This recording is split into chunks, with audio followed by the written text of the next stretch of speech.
Hello again, folks. Welcome this evening to another wonderful stream. I don't know why I keep saying that. Welcome to another stream here. We are going to be back with more Final Fantasy Renaissance as we continue with our currently Paladins only run. We got two fiends left to take down, and we're basically set up to just rush through them.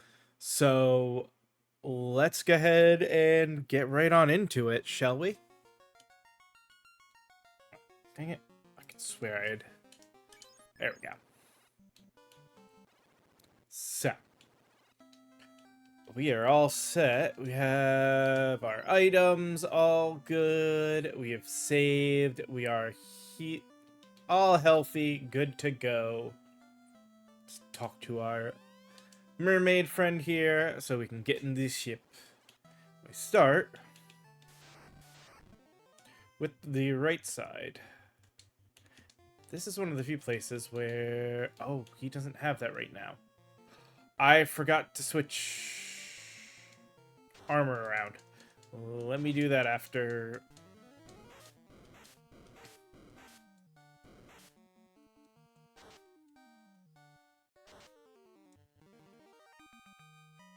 Alright, armor.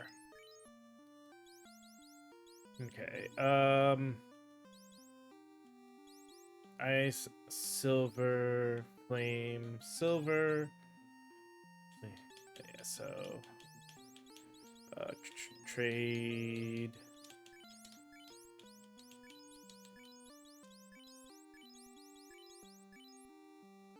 And then, similarly...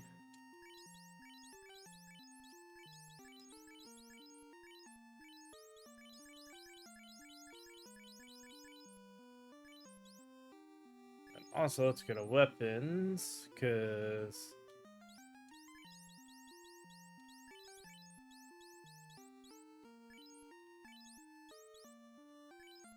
Should have also sold that stuff before coming down here, but that's fine.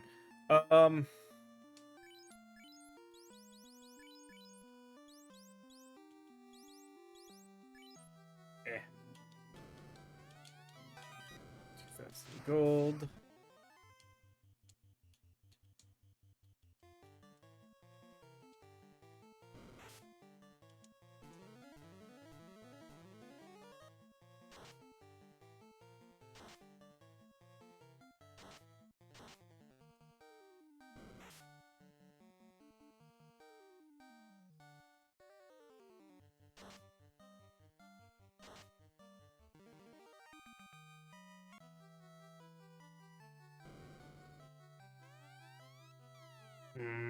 I don't think anybody can actually equip that.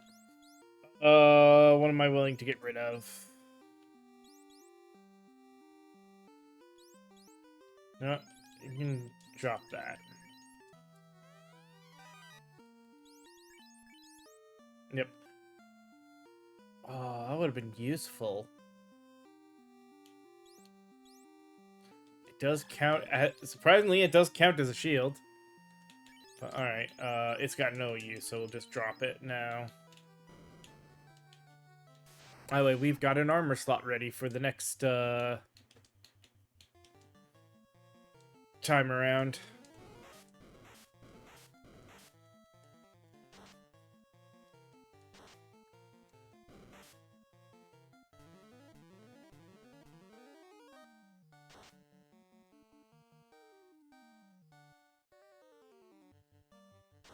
Oh well.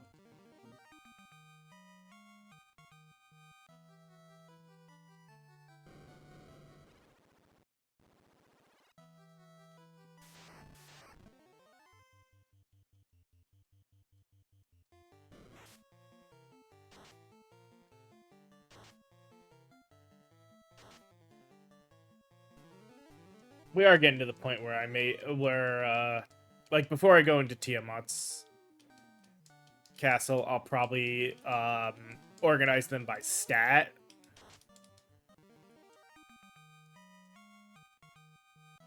To decide who gets what armor.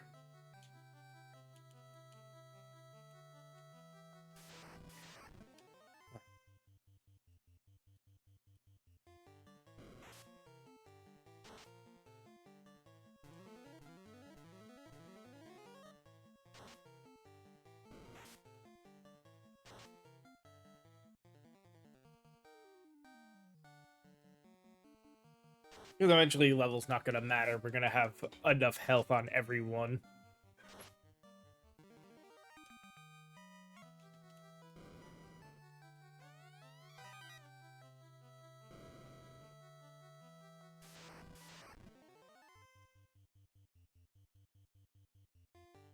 Like, this is a party that I'm pretty sure everybody will hit 999 before we finish.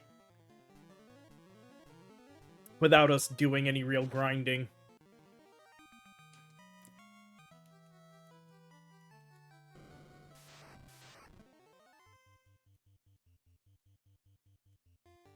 I mean, the only reason we're this far this fast is because we've barely done any grinding. We've just not been skipping fights. About the closest you can talk to grinding was the struggle getting through Ice Cavern.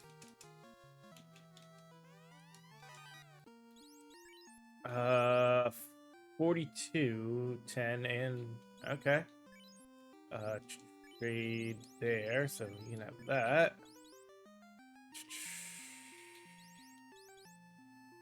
I guess trade.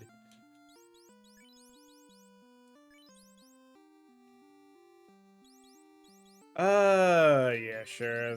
As much as losing the evade kind of sucks, we'll drop that. All right.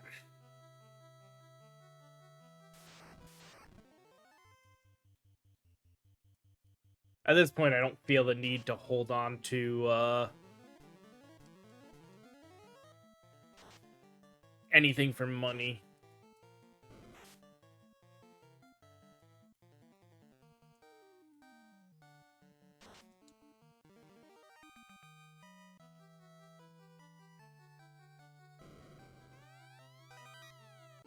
Alright,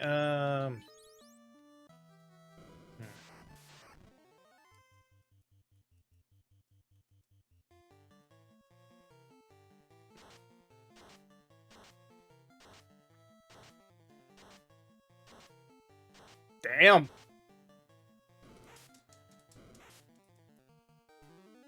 It's like, you made the other two attack, might as well let them get something, do something.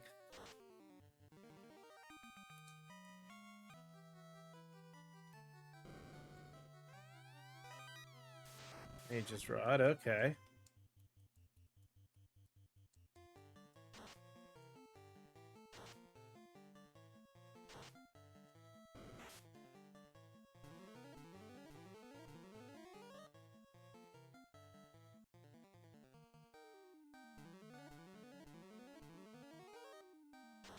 Slowly but surely, they are getting back up to max health.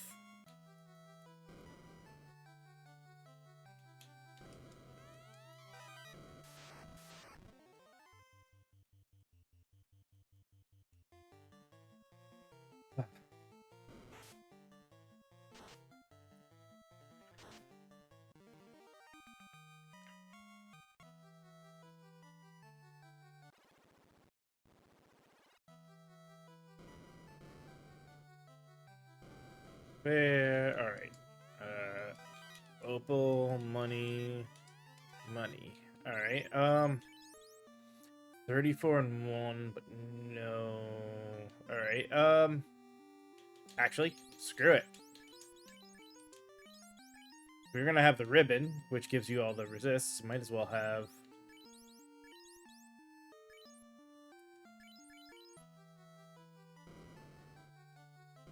that evade armor. Now. Cross. Opal headgear. 8-3 and does nothing else. Alright.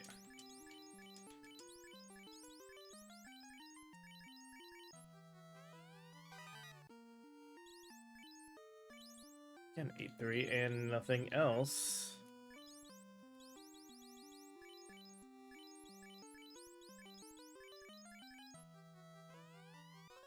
There's the slab, aka Rosetta Stone.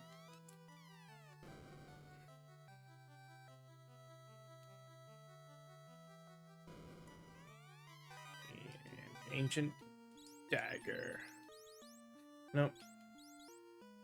28 and 15, huh?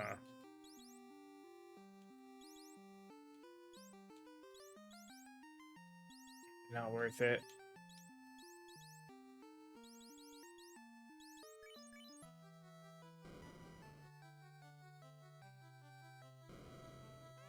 Money. Money. Definitely worth the money there, yeah. More money.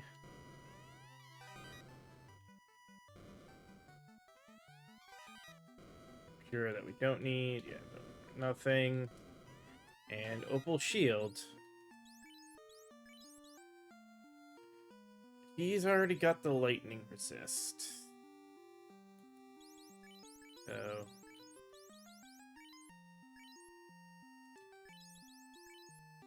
he's got that. And then I guess...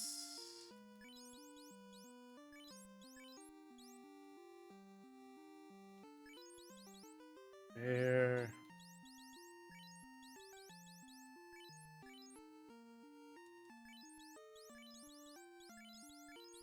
oh wait, he resists everything. He resists fire and ice. He resists, ice and lightning, and fire and lightning. That works for now. Alright, you know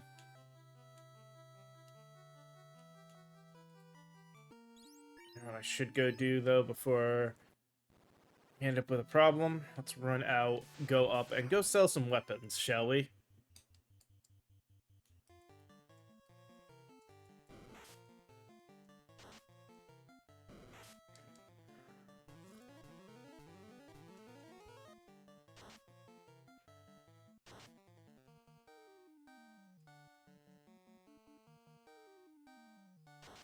And then we'll do the other half of the cave. Or cave. The temple.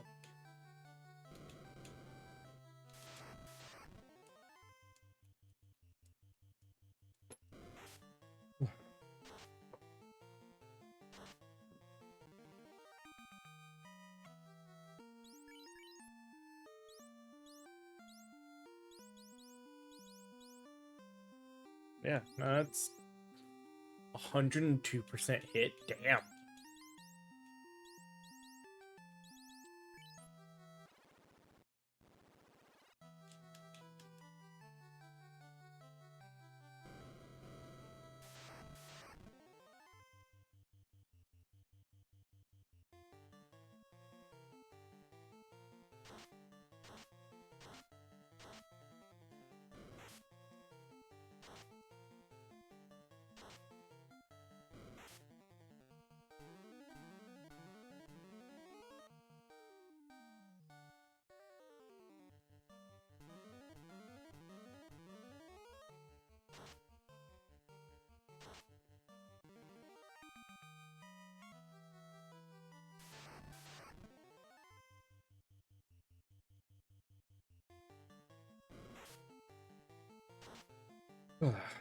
Nope. No heal.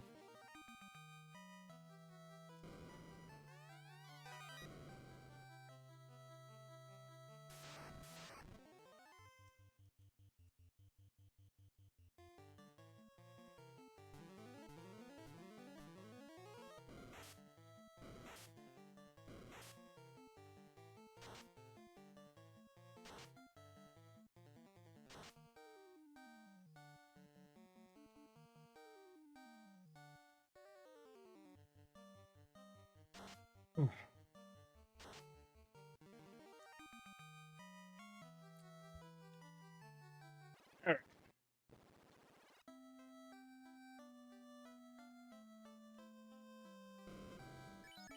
Get the free save out of the way.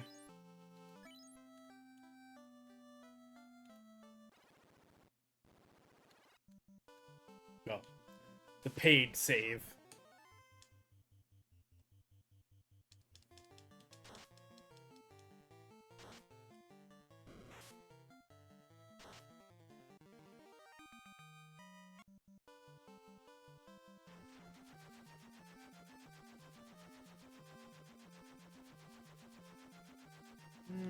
There's a weapon shop here. We don't need an item shop, so... we can also get a step out of the way. So...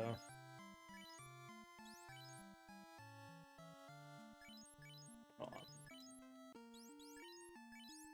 Don't care about that. Let's...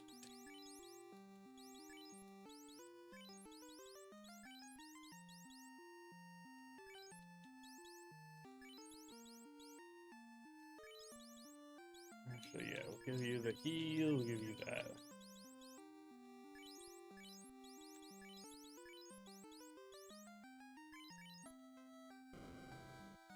Alright.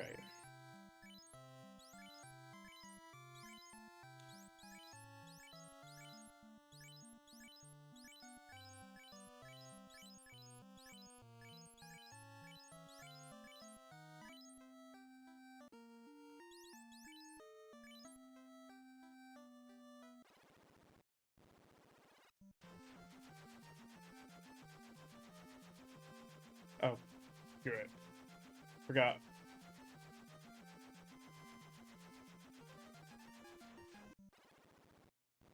Did all that while I'm here, so I don't have to come back here and do it later.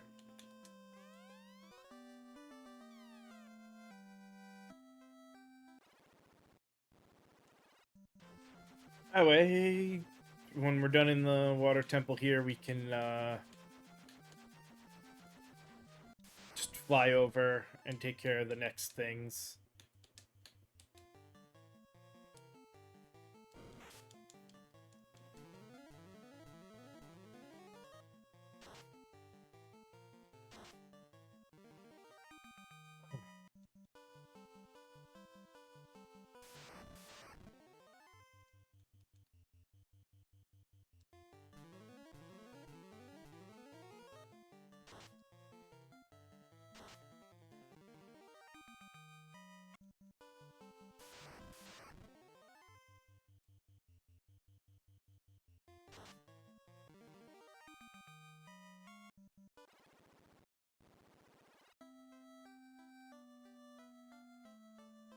Again, well, I doubt a game over will happen. Might as well save.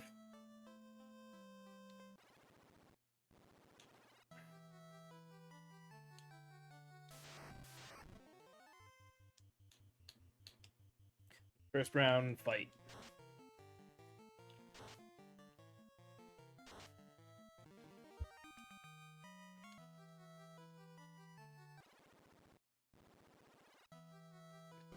Thing extra in this.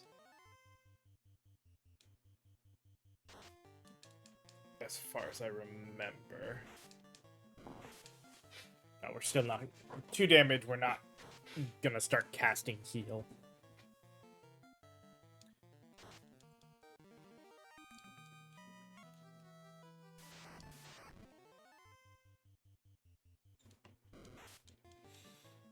$70, damn. Yeah, we'll start casting heal now.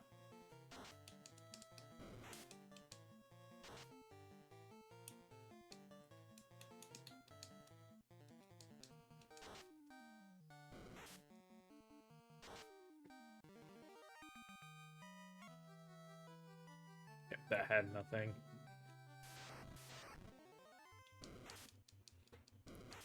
Jeez. They're getting lucky with their crits, aren't they?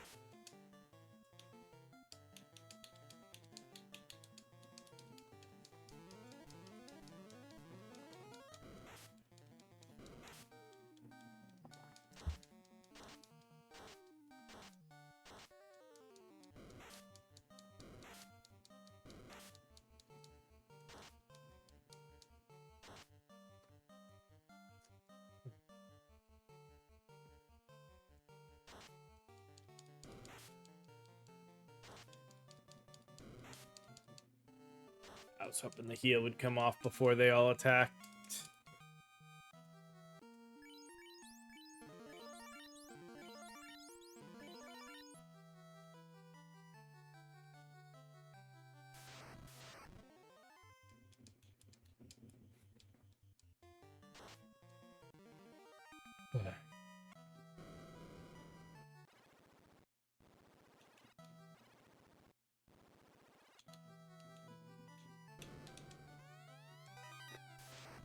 Bells don't matter to this group.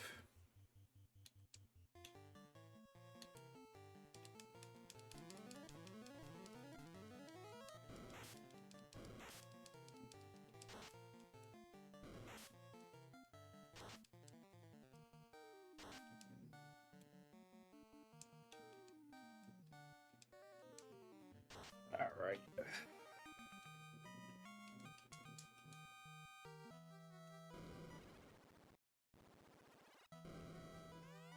Yeah. Little bits of money. I mean, money is also not really much of a deciding factor in this anymore.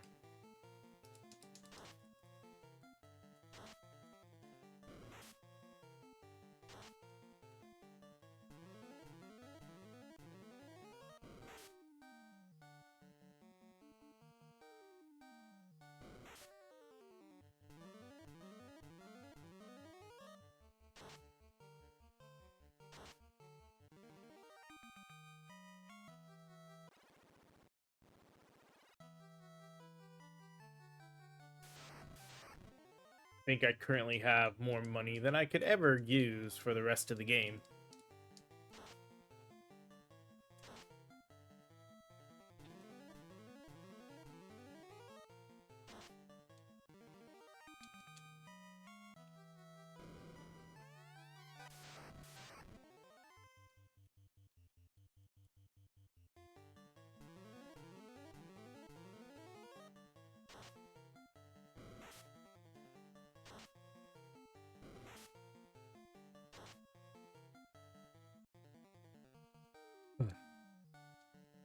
Nice. Glad we got the heal off first.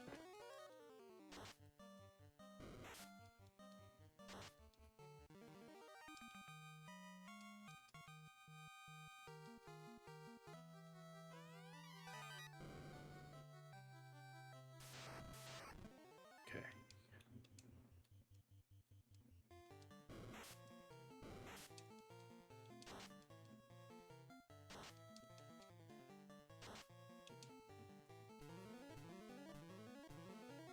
Okay.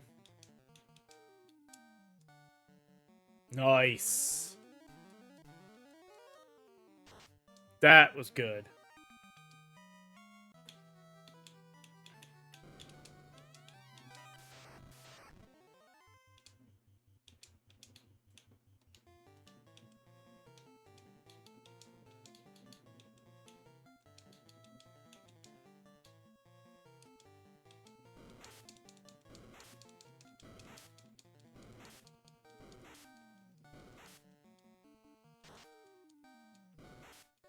Come on.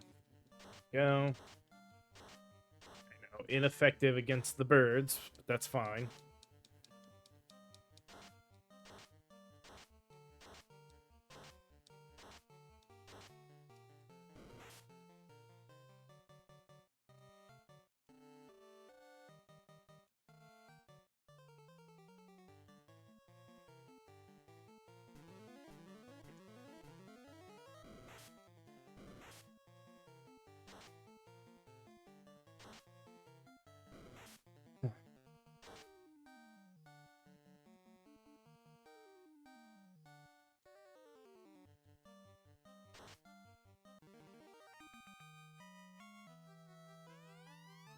Ooh.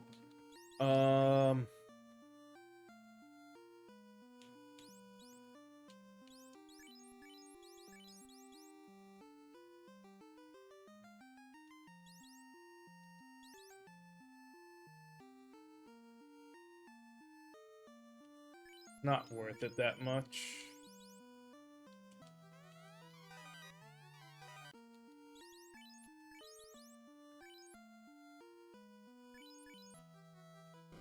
And that saber will actually be worth it.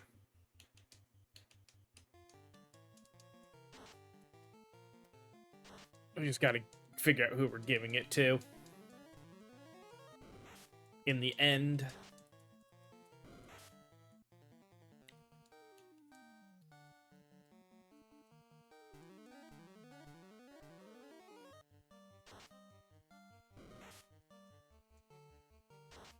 Currently, it's most likely to be whoever's on the bottom.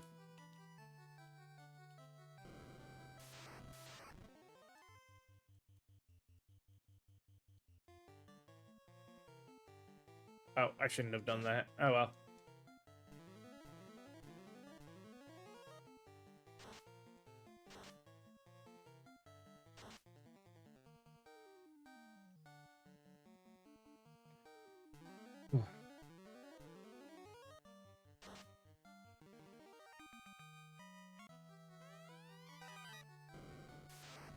Oh, we definitely don't need 2 of those.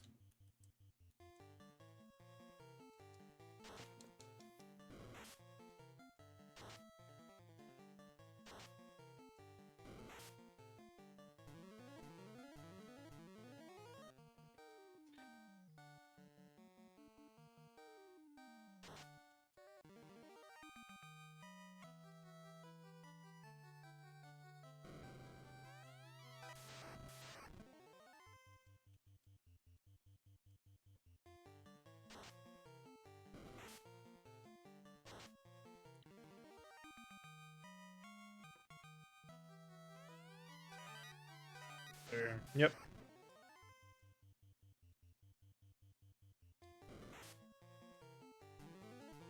Yeah, being as tanky as we are and having somebody with a healing item like that is definitely making it so items are nearly unneeded.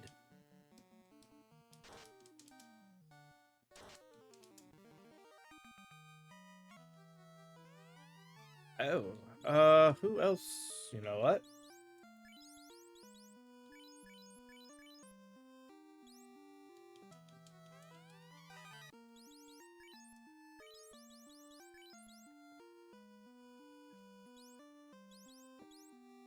No, that doesn't. The other stuff doesn't matter as much.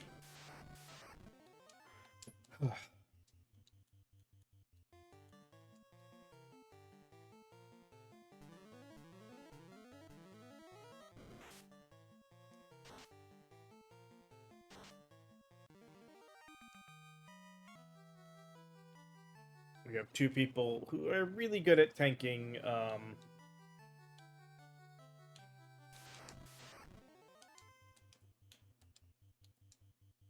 magic now.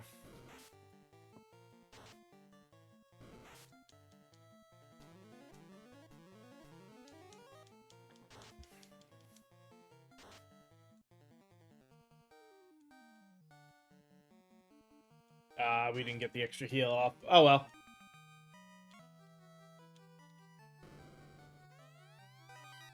I don't think anyone can equip that. Nope.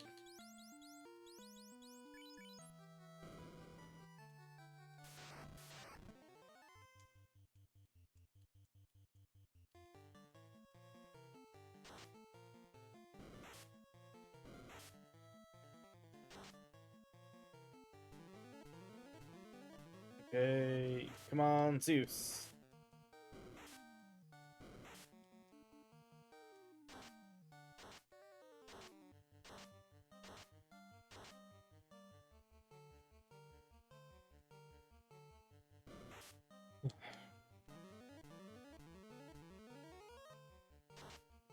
Kind of wish Steiner had attacked first, but whatever.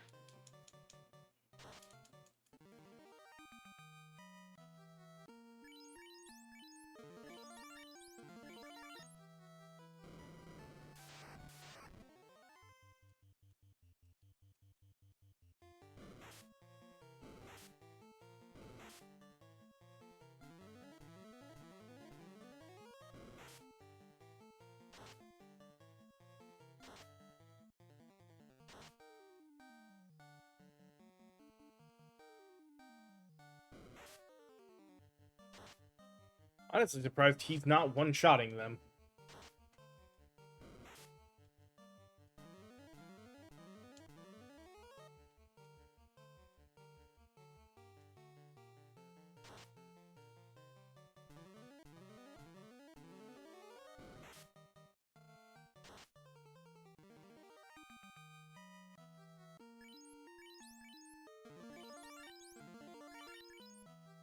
Yeah.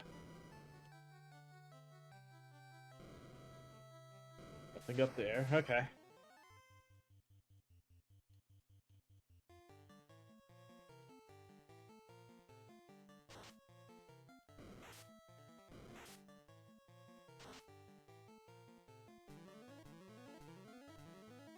And yeah, chances are we will finish this run tonight. Which means if anybody wants to, the link is if you're in chatter about, if you look down below, there's the link for the donation for the incentives, or you have to have Steambot exclamation extra life will give the link to the donation page. Should hopefully work.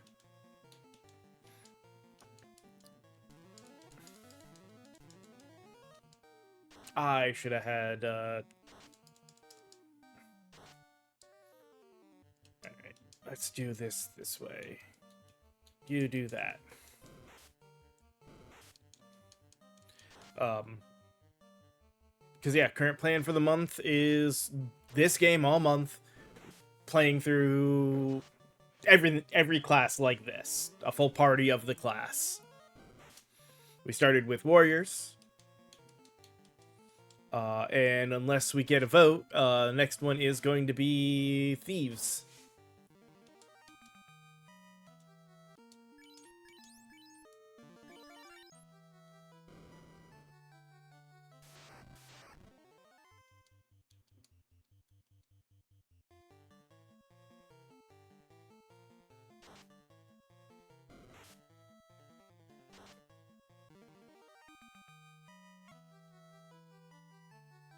I did just leave it as $1 incentive.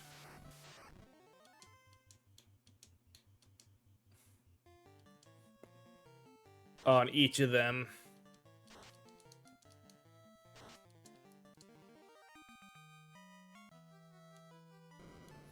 Alright. Here we go. I don't even think it's worth it to heal.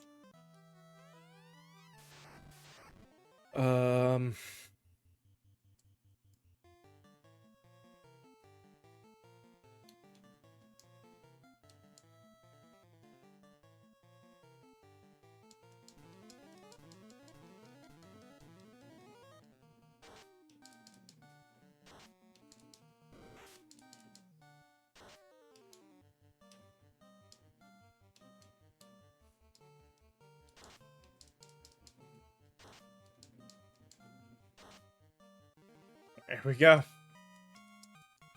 The easiest of cakewalks to take them down.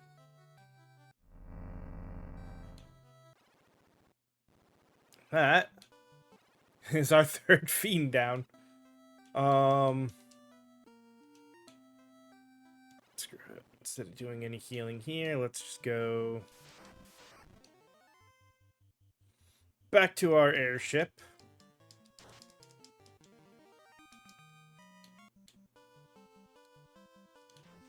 You.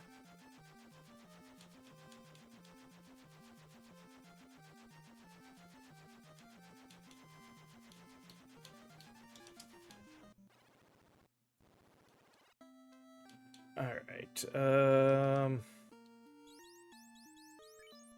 armor is all good, but we can sell... Yeah, we can sell all 3 of those.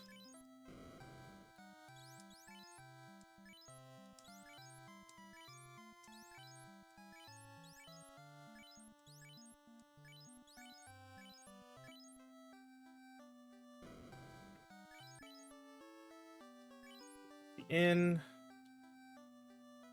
And now,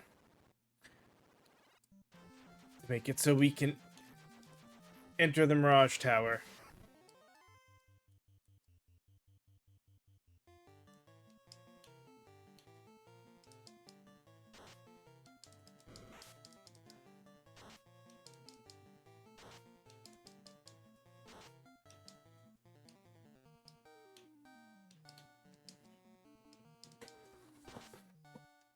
God, I didn't even realize that level up, so Squall is now over 500 health.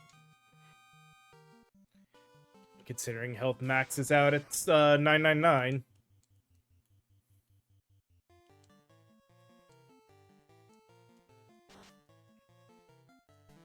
Steiner's the only reason we're doing this. The healing.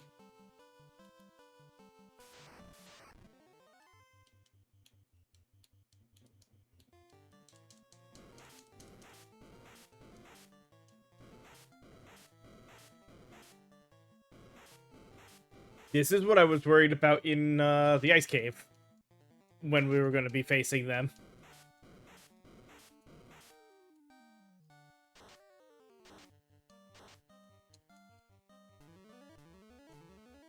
And it would have been a lot worse because now we have 2 ribbons and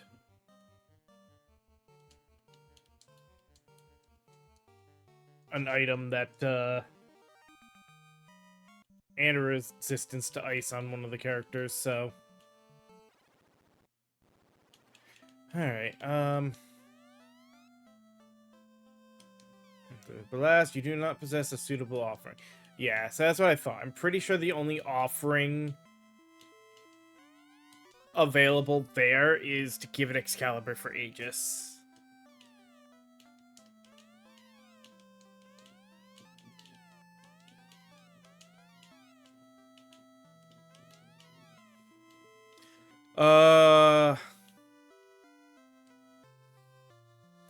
It is, but there's a forced encounter that can have up to like 7 of them, and when you don't have ice armor, if you don't do the mountain first, which I never do, so you don't have things to defend you against ice, if all 7 of them go first and they all cast that frost, it can kill like 2 of your party in that one turn. Very easily. Possibly wipe the whole party. It's not like I'm worried about them too often, but they can be dangerous in quantity. See, I am a completionist. Most of the time when I pick up stuff, I grab everything. But yeah, game's going pretty good. I honestly wasn't sure for this run how some of the fights were gonna go. I'm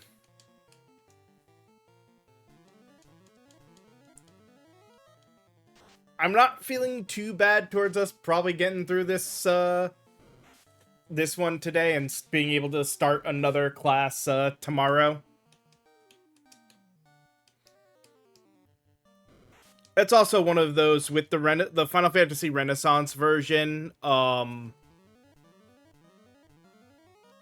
of the extra abilities make for wanting to check certain things for items, because like one of those chests now, I think, is a crystal harp.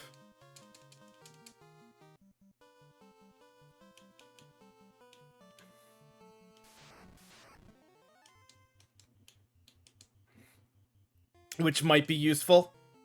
So, it's not the one with the wolf in front of it, but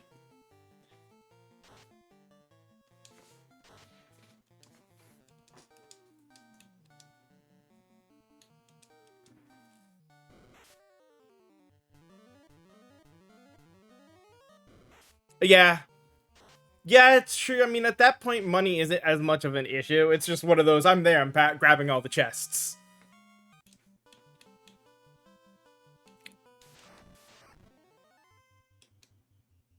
I generally like to try to grab all the chests in every playthrough just to know I've done it. I know there's a few that I don't think I have on this playthrough just because,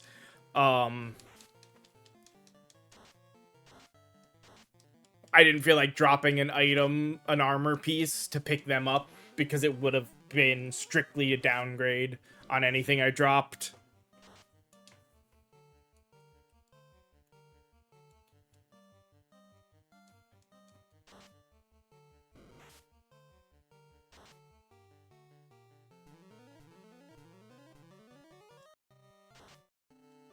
Yeah, I've thought about that, which isn't a bad idea. I just usually do ice first because I want the airship.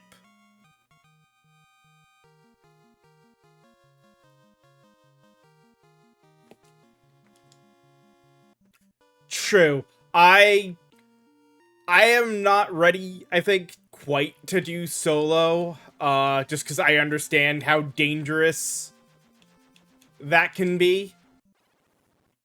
It makes certain things nice. I mean, you don't have to worry about carry capacity on anything, because everybody else just, or all the other slots are just there for you to hold stuff. I was just coming here for this.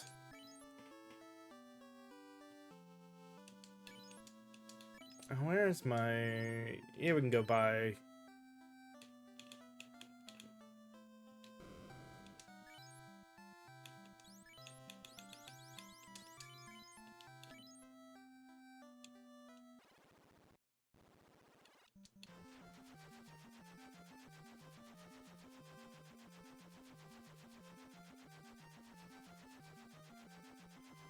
Oh, I can imagine that's definitely true. I mean, even this, there are classes for this kind of run that are gonna be, so much easier than other ones.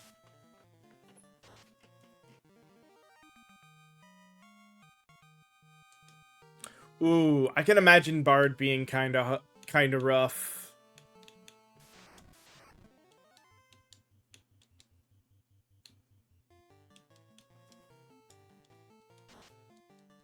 Like, I don't think it's the worst one out there. But I don't know enough about all the classes to know. I don't think I've tried them all yet. This is basic. Some of these are going to be my first time trying the classes.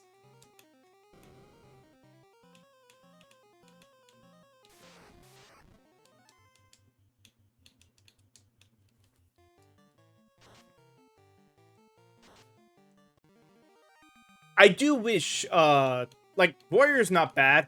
Kind of wish he had a little bit more going for him for this one. Ooh. See, I don't want to drop any of the ribbons. I can drop the silver helm. I don't remember if this is actually better than... it's the same as the silver helm.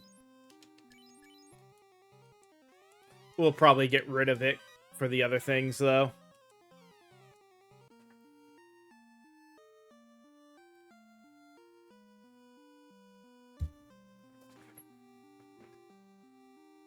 That's good.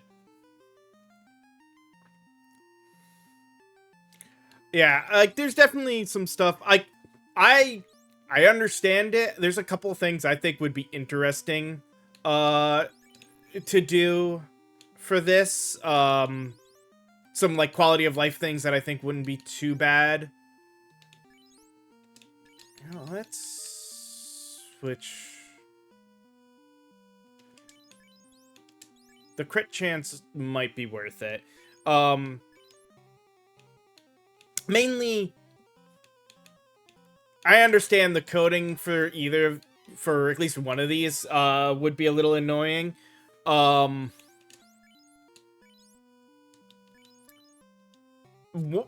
would be put Phoenix Downs back into the game from the, like, pixel remasters and everything.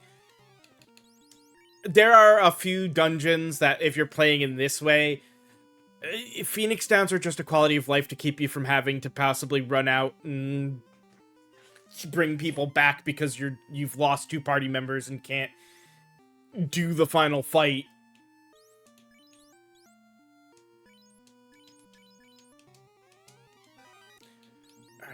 Alright,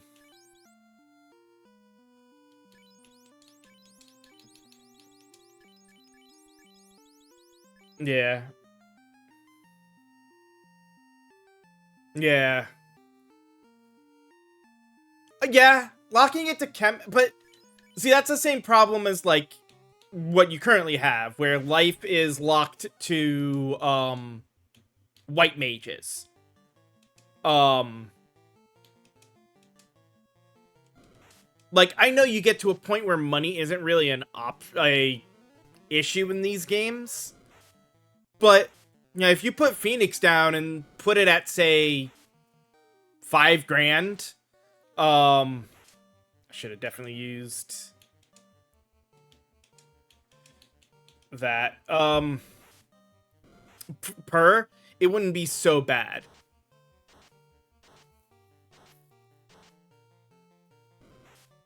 Well, I mean, you say that, but death management was only part of the classic, the NES version, due to limitations of the hardware. Like, there's a reason why Phoenix Downs have become synonymous with Final Fantasy.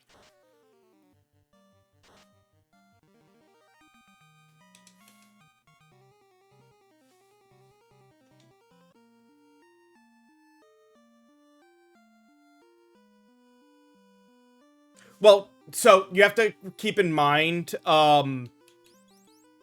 as they went through the games, they learned better how to optimize. And,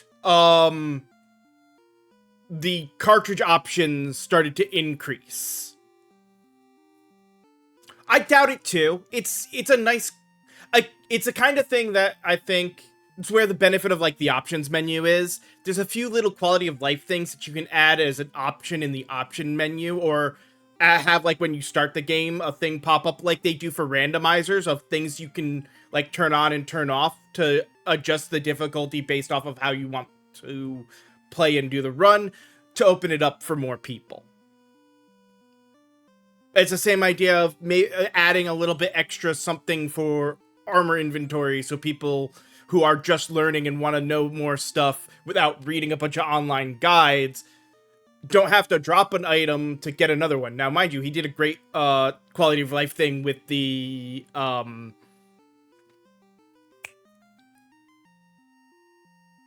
they did a great quality of life thing with the Oasis, where if you drop an item, you can go back.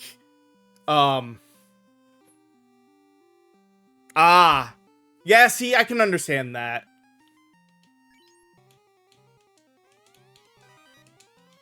I know enough about coding, but I don't know anything about the code he's done to know what it's like. I've thought about working on my own one. I just don't have. It's not even that I don't necessarily have the energy. I just every time I think about it, I'm like, I don't know where I want to start, and I don't necessarily want to do something somebody else is doing. What was I looking at? This is wind. It's gonna be worse than just about any of these, isn't it? Yeah, I think so. Well, let's see.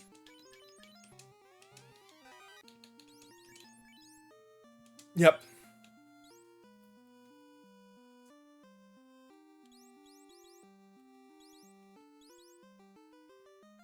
Alright. Oh. I'm an idiot. I knew there was something else I needed to do.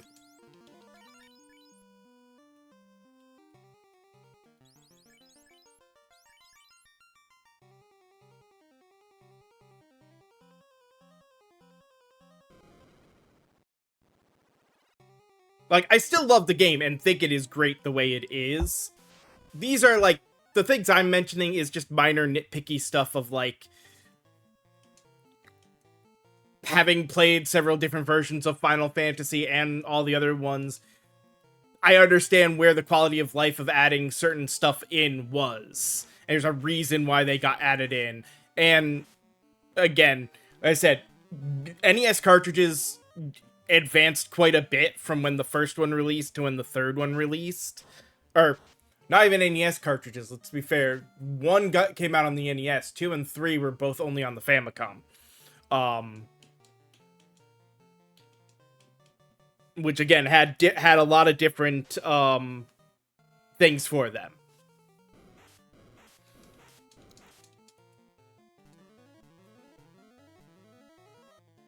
In fact, the Famicom even actually had the disk drive. I don't think the Famicom version did anything with it, but they did have that as well.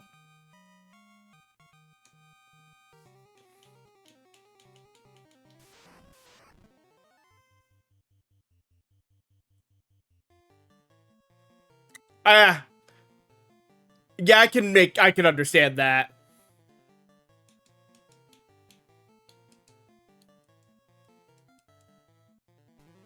Though admittedly, that's a little rough. I mean,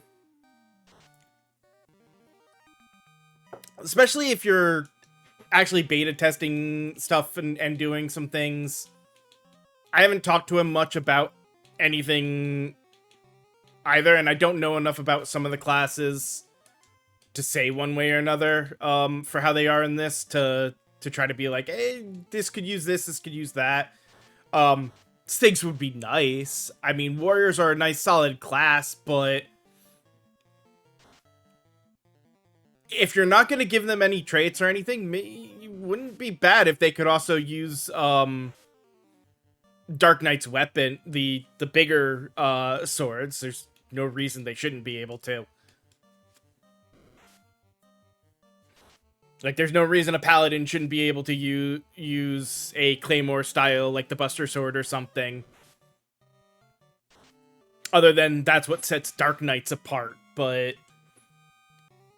warriors have nothing else.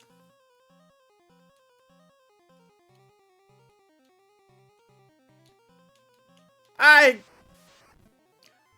can understand that. I probably wouldn't either. It's just warriors were always the one that, outside of a couple of like swords that were meant for speed, they could equip everything. And like, yeah, I wouldn't want them, like, the bells and the harps don't make sense for a warrior to equip. Still warrior, there's nothing that would normally stop them from doing that. Hey, Sleepless Slade, thanks for the follow there. Yeah. No, I understand it when they're like, it's not as good mechanically for them. For me, in some cases, equipment like that is more about, well, it's like when playing D&D. Sure, there's things you can do in classes because thematically it makes sense. Would you do it because it's good for the class? Probably not. But there's no reason that they can't. Like, even that, like, being the martial class that they are. Oh yeah, I love this game. Like, being the martial class that they are, there's also no reason something like a lance or spear, whatever you're considering a pole arm like this, is a martial weapon that they'd be able to use. And in some cases, yeah, this is better than a lot of weapons that they could have, but it's still just, like I said, this is stuff that's more theme than anything else that I'm getting on. It's not even break anything that I'd be worried about on the game.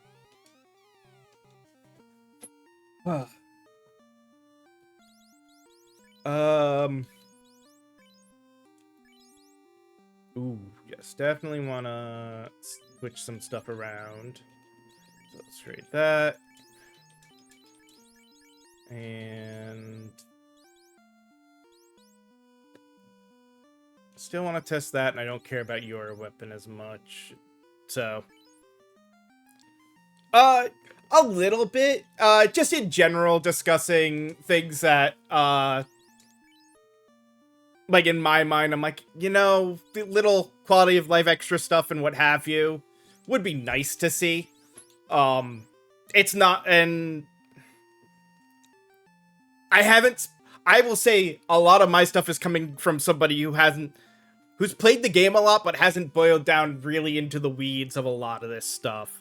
And knowing what I do about game design, I'm coming on a base level for a lot of this without being able to see, like, this is the kind of stuff that I would do if I were making a game. I'd be like, well, I've got this thing, let me throw it on this class and see what it does. Okay, no, that's not so good, let me pull it off. There's like testing and balancing, that there's friends I've still got to get them to understand. There's a reason why patches come to single player games, to still balance a game and make it fun to play so you're not overpowered. And I understand that here too. That's why, like, the stuff I'm saying, this isn't stuff that I'm like, oh yes, 100% you should just add this immediately. This is stuff that I'm like, these are the kind of ideas I would have, and I'd like to see it tested and see if it actually works out as good in the game, or if it ends up being a problem. So let's trade that. So he's got and yeah, we can do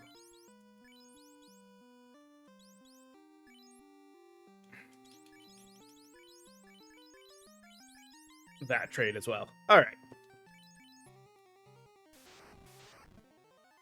I said, I've already played through this game a few times before, and doing an entire month where I'm doing this. It's not just this one, I'm doing all 20 classes like this. Try to get through all 20 of them in 28 days. Yeah, it'll give me some more insight and some thought on each of them, but anything I say for balancing stuff is more like, I wish I could see this stuff. It's just like, and now hearing if the code is a little messy, I could see why it would be a while before this would necessarily be able to happen. I enjoy randomizers. I would love this to have an option for you to do randomized runs where the items in the, you know, the whole item randomizing worlds thing. But if the code isn't as clean, adding logic to make a randomizer work properly could be much. And well, that makes sense. You want to get all the classes in before you do a randomizer. Because one of the nice benefits to that is you can customize some stuff about the randomizer to adjust items for what shows up based on the classes. Yeah, exactly. I'd rather have all the you want to have all the classes in first before you randomize it.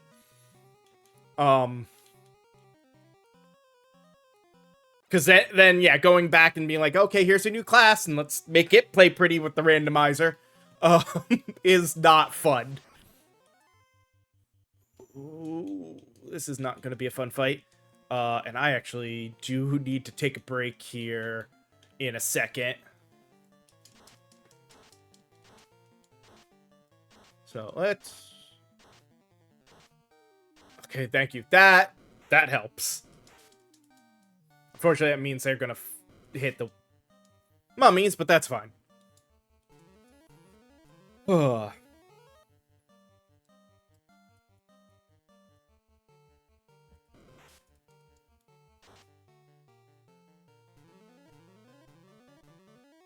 Alright, so there's there. We're actually all healed and good. Let me actually just pause it here, because I can just move forward. I gotta take a break for ads, because while I am trying to do this as charity, I still need to try to make some money. And I try to do the hourly break so that way people don't get ads when they join. So give me a few minutes to run those. When we come back, we'll continue up this tower and be able to continue this discussion. So see you guys in a little bit.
All right, we are back and ready to continue on up this tower.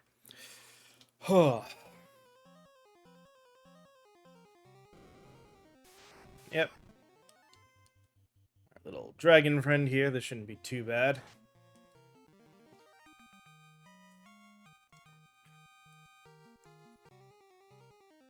But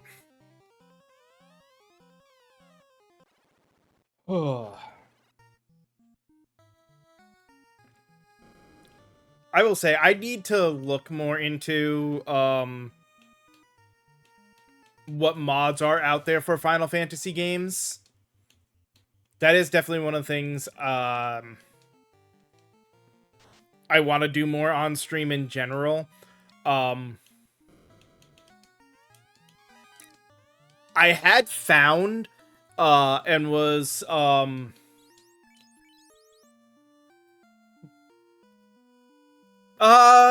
probably not on this run. I think the only run I will specifically go for War Mech is Machinist, since they have a thing involving the War Mech. I don't know if there's anything else that I have to worry about it on. You know, just to get the box open.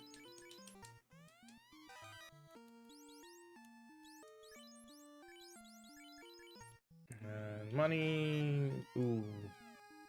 That one is more important. Yeah,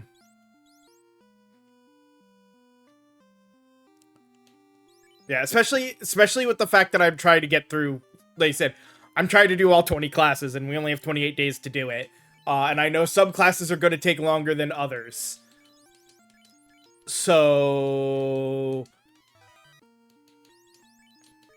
I'm not gonna wait and force any kind of encounters other than, I know the summoner has a thing where you have to do certain encounters, which is going to be one of the ones I know is going to take longer to get through because of that. Though I haven't played them, so I don't know a lot about their special thing.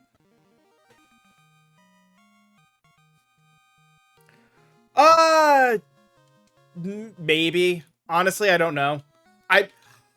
I've always had a habit of just collect everything. It's the way I play games. So chances are I won't. Outside of, like, I'm looking, the most it'll start to happen is I'll start to remember more and more about the stats of everything, and it'll just be like, I'll open up a chest and be like, oh, that's right, this is this item. No, I don't need to change it out for anything on these characters. Worm and Worm, which should be equipable. I don't want to lose power. That really kind of sucks. I don't care about this. So let's use it to grab this one. Oh, nobody can equip it. Okay. I did not expect that. Well, damn. Yeah. Oh, well. It's not a big deal. It does kind of suck to have him lose a little bit of armor, but I'm sure something else will pop up. Oh, yeah, we don't need to use items yet.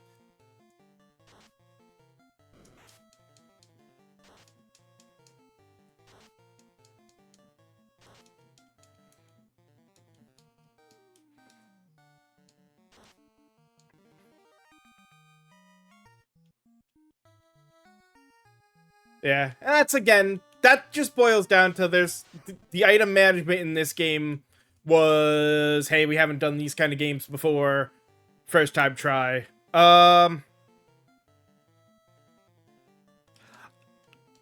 believe right now they're all static. I don't know though. I was gonna say, the few playthroughs I've done, I think they've all been the same, so I was like fairly certain they were static. So yeah, once you know what's in them, you can know what to avoid.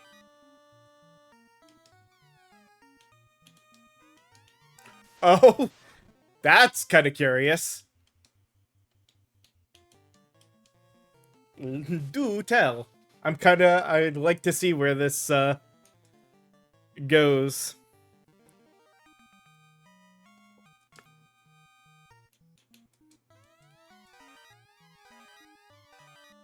I'm always interested in hearing stuff from people who've beta tested things. That's why I try to also talk about when I have the chance to the time I worked at EA.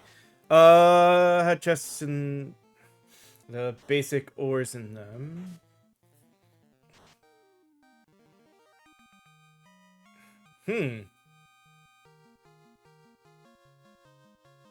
Not a bad idea. Yeah, having the ores just in chests, taking spots up, not great. Pushing that more towards enemies is nice.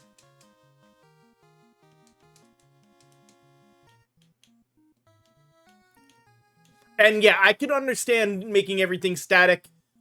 Again, at least for now. I could see, once he's got all the classes in, before doing randomize, doing a chest update that made the chests more dynamic based off of your party. That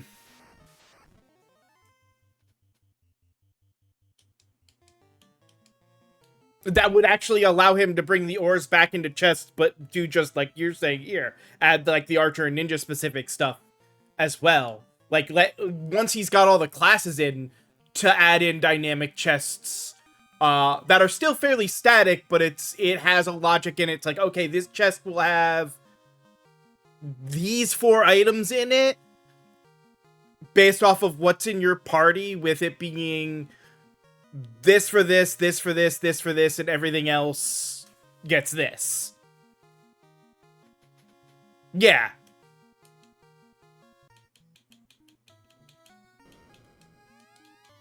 I mean, true, yeah. He's added chests for this stuff, but making the game dynamic based off of your class choices, like a randomizer, that's something you do after all of the classes are in.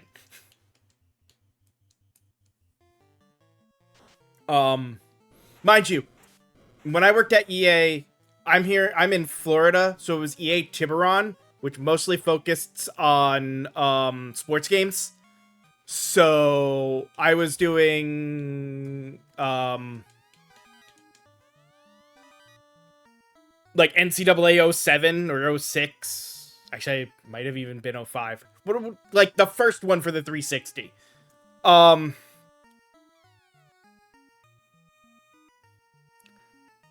yeah. No, so when you're making logic for stuff like that, there's a couple of ways you would do it for dynamic chests. And if there's 2 sort of scenarios. You can either do it chest by chest, in which case there's a logic prioritization based off of the classes. So yeah, you might miss out on something for one class over another because of that. The other is that you set up the chests based off of location. So you have dynamic chests, or you have all the chests be dynamic. You have certain key items that are available on any of the chests based off of the classes. So it's like, here's, this dungeon has 20 specific items, one for each class. And they'll order amongst these chests this way, and if you double up on a class, then you only get one of them, and this is the generic loot for the rest of it, kind of thing. Or you do it chest by chest. The chest by chest is a little bit more annoying, though there is, again, logic you can do of having that loot available and like shuffling around the loot and making sure it prioritizes. So it's like, So let's take Chaos Temple, for example, the first 3 chests. You have the cap as your generic loot. You could have 1 or 2 helmets also be there, dependent on class. It's like, okay, you got this helmet for this helmet for this class, and the cap. If none of them there, they get the clap. If you have both of them, then you lose out on one, but another chest has them in, like, the reverse order. So you get them that way. That way you're guaranteeing if there's a double up that the chests are always available. But it's logic. Logic is something you really have to take the time to sit down and think how you want to do that.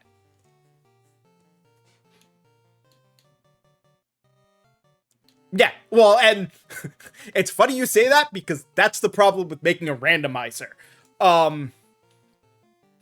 So I know enough about randomizers to know this. When making a randomizer, the majority of items will go into a generic pool that is available anywhere. But all the key items you need. So for this game, that would be actually I need to go in here. Basically all of this stuff. All these key items. Yeah. You have to think about the spheres of them. It's like, okay, I need the dynamite to get past the canal. So dynamite has to always show up somewhere in all of these chests on this side of the canal.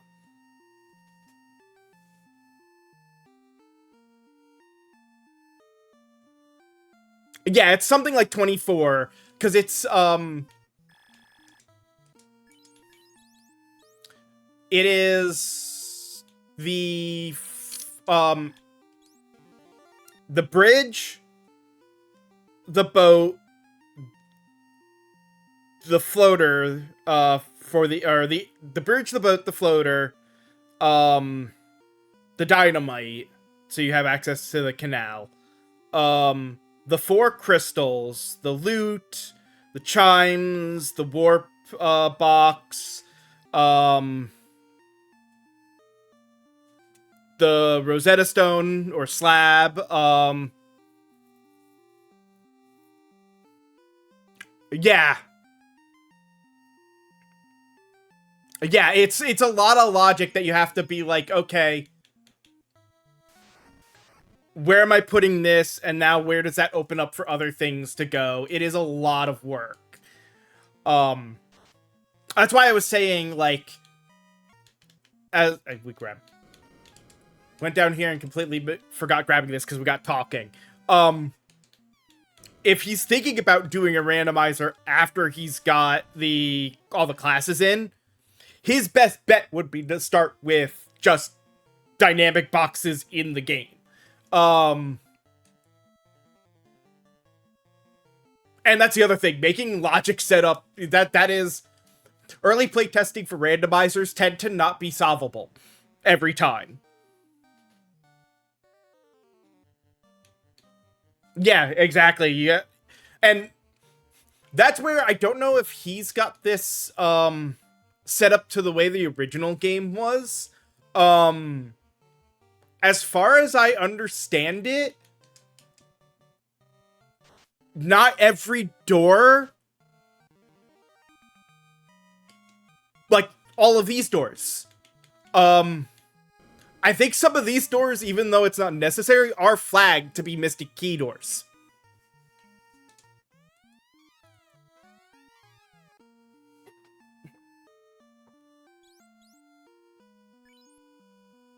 Oh, I didn't even realize we had that. Just to get rid of that. Oh, shoot. Helps if I actually drop it. But he probably doesn't have it coded that way, so it's not as big a deal. But I'm pretty sure in the original game, there were doors, some doors were loose doors, some doors were Mystic Key doors, post,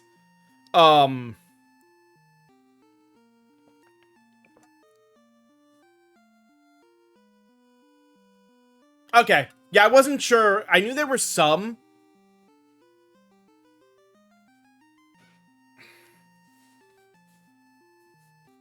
That's what I figured.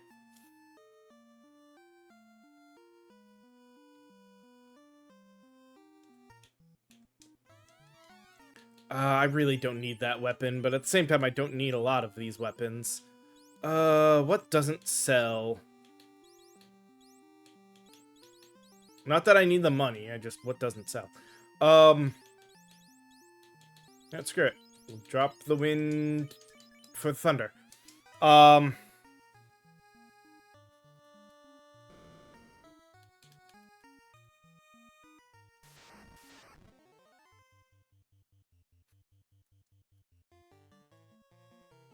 oh, because you, okay, yeah, if you secrets break, yeah, that would make it so you could get to places, huh?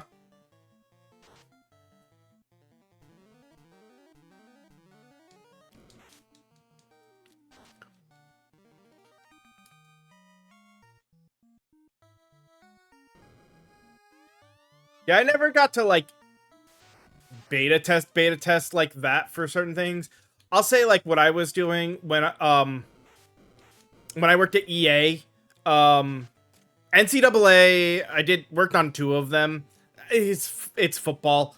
Most of what you're doing is making sure collisions and stuff work right and making sure the uniforms are correct. And little, like, things, especially because those games were all, like, built upon previous year versions and mostly fixed.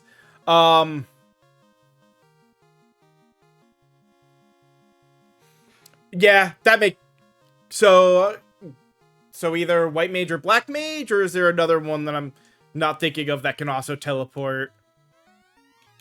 Oh, I shouldn't have moved before doing that. I'm an idiot. Oh well. Let's drop the beast sword for that, just because it's. Let's drop. This is, again, part of this is also for my memory, so I don't turn around and come back and go, oh, I didn't open this. Time. I can understand that as well. I've seen the time class. I know that it's got some broken stuff. Time makes sense.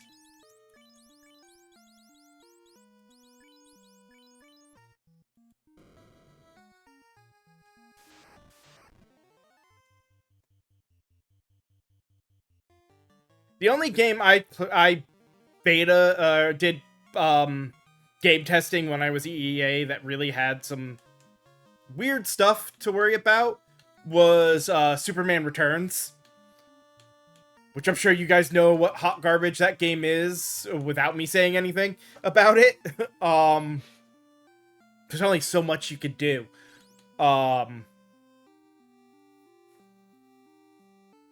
And we got to a point, like, we were nearing the end. We weren't really looking for bugs at that point. Yeah.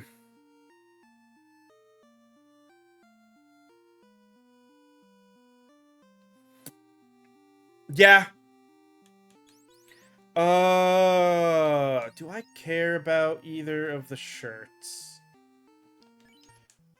White shirt does give me, see, invis. Like, black shirt I don't care about, but white shirt's important. What equipment don't I care about?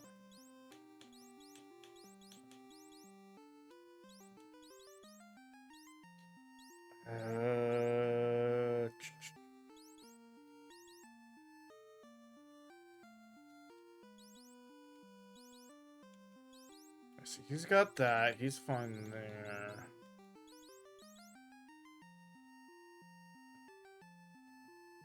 You know what? Screw it. I don't care about them enough. I shouldn't be worrying about these chests. I gotta break the hat bit anyway at this point.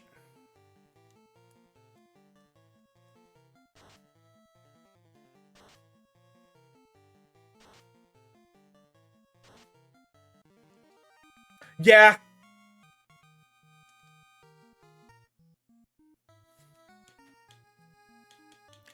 And that's That's sort of the give and take issue. Because yeah, when you're testing for a solo dev,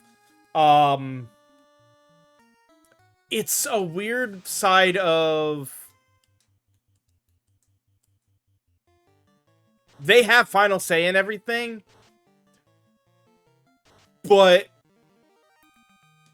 a good solo dev will listen to the people he's I don't want to say hired, because most of the time it's people volunteering. Um,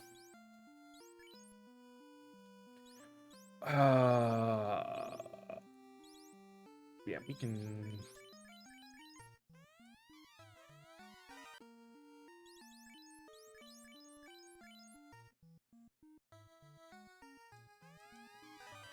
But now team is. Yeah. But now team is formed prior to him spending a little time on classes. Well, that's good. And it does show the new classes, because I did a playthrough when 2.2 dropped. I really enjoyed it. I like the way the new talent classes are. I was a little worried at first, I will say, with Ronin, with the Samurai Ronin class. But when one of the first powers you get makes it so that you stop losing all of your TP for switching weapons, I was like, okay, this works out a little bit better. And plus, once I learned more about how the class worked, I was like, okay, so there's things balanced here that make it so we're not so bad off. And that would be nice too.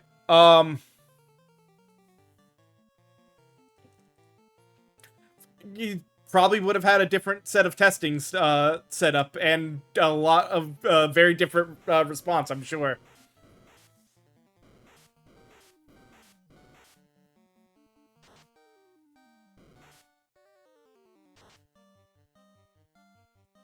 I did not mean to have him use the ice sword.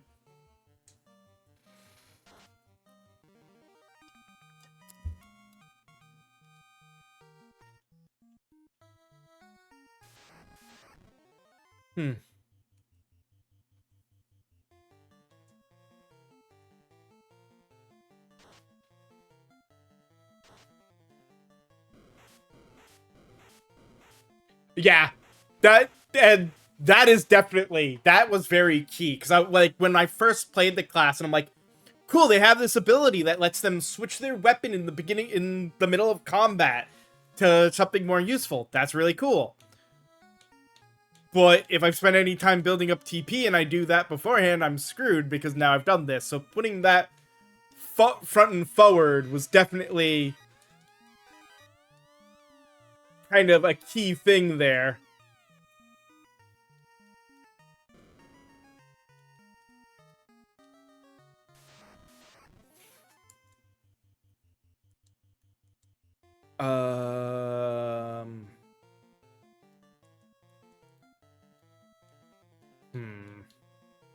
That's right, I can get rid of Zeus now because I have Thor. I keep forgetting that.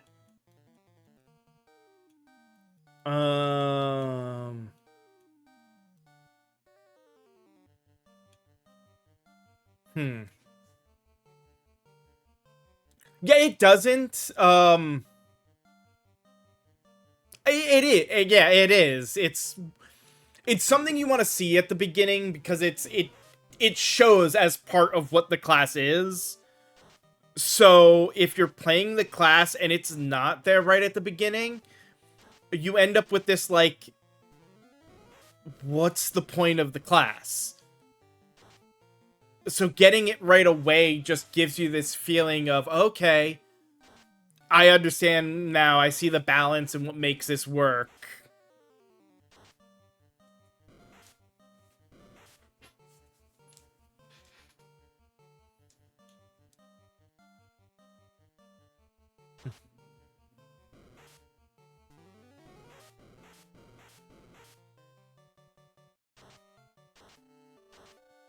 Yeah, I noticed that. They were a little rough right at the big that first fight against the first one or two were very rough. You know what? Since I have the pro key, I think that ends up being better than these.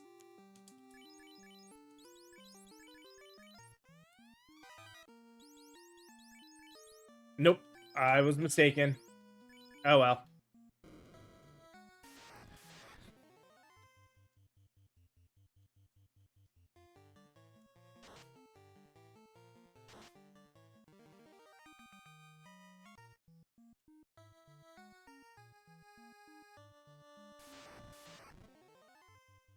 Yeah. Yeah, because I think that was my problem. I think when I did the first Ronin, um, even though it's like a low level Ronin, and I beat it, I think on the first turn, it's still like first thing it did was just one. It acted first, and there goes one of my characters. You're down to 3 for this fight before you even get a chance to do anything. It's like, oh, oh, these are serious fights. Okay.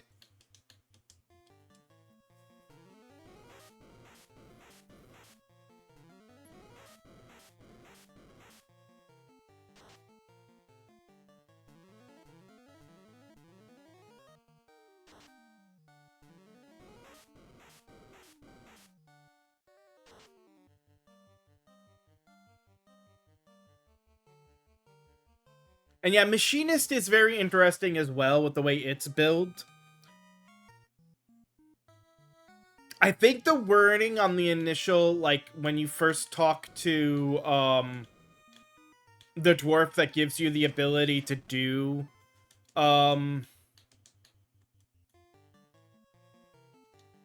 everything, there might be some rewording that can make it a little bit more obvious that it's like, okay,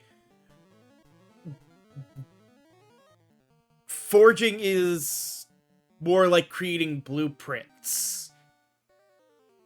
I mean, you do create the item, but it, like, at first I didn't realize that it was one of those, I was going to use these materials to create the item, and then he was going to hold on to it until I paid him for it. And I was like, wait, what?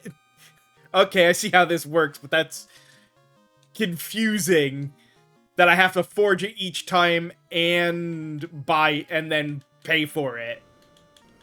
Okay, yeah, I was right. There is nothing down here.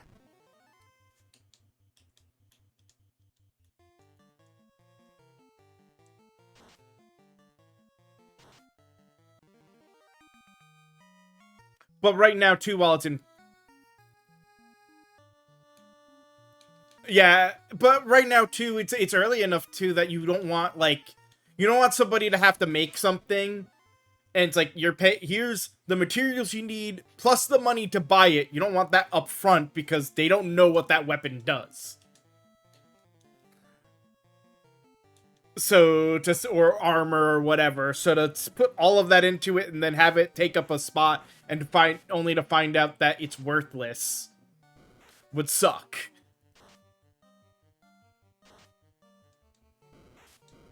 Plus, you get the benefit for the stuff that it's like, you need the mithril weapon to make,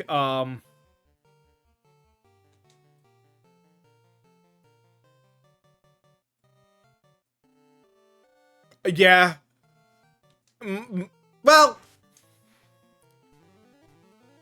I can understand, yeah, the pricing was definitely, is one of those that definitely required good balancing, even though it's something you're probably not touching till late game.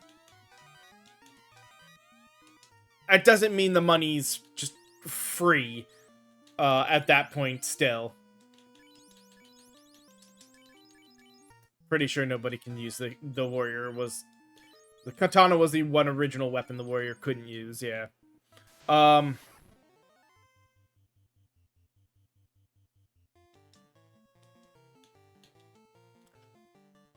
could see, yeah, dropping them a little further. Maybe not necessarily for, well, yeah, considering most of the non-rares are the mithril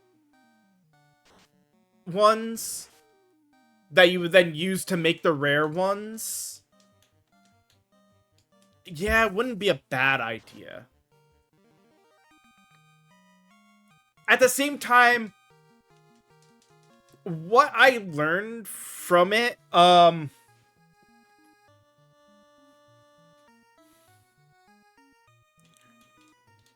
I learned from watching them, I don't know if they really need to be dropped that much further.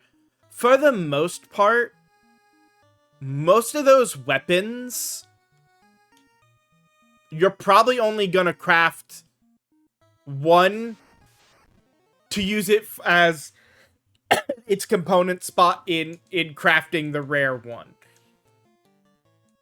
In all honesty, none of them sit at a spot where I'm like, yes, I need this weapon above whatever I'm gonna find in a dungeon.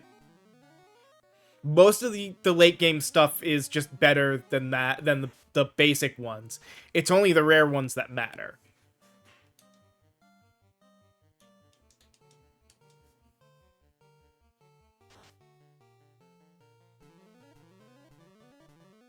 Yeah, that's sort of that case. And in all honesty, like when I did it, they were cool, but because I have to go to the dwarf cave, to that blacksmith to do it every time, it's not worth it in my mind to do it until you've got the airship.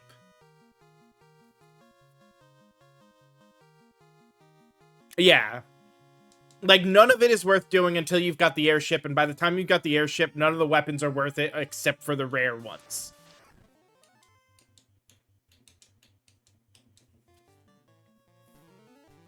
Which is fine.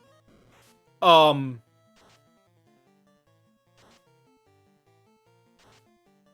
yeah, the machinist is very well, like, I'd say the one thing the machinist could use more than changing the prices on those items, and maybe even, I mean, still it's not as important once they get the advanced class, so it wouldn't be. It's just, yeah, as I was gonna say, it's the socketing, and the fact that that is limited to the end area as well. The socketing's the important thing for the machinist. Like, the rare stuff is, the rare weapons and stuff are cool.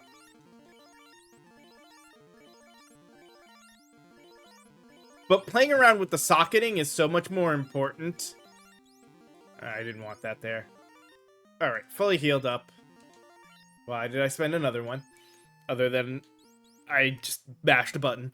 But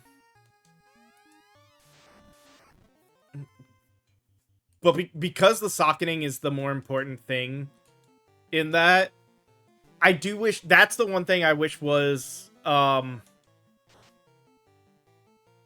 more readily available in places other than just the dwarf.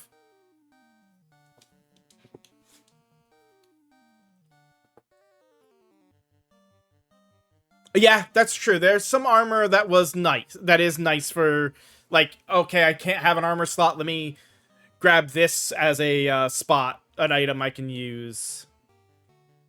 No, actually, just fight. They haven't taken that much damage yet, huh?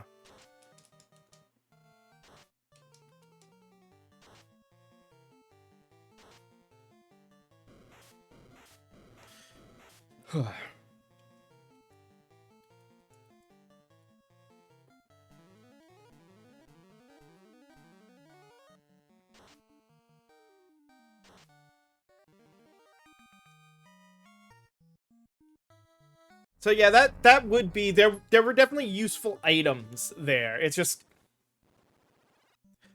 that's the only, like, my big balance thing is just, there are buildings that you could open up a thing and put, like, a modified anvil at that they could use, do the socketing, just not do the forging at, in a couple other towns.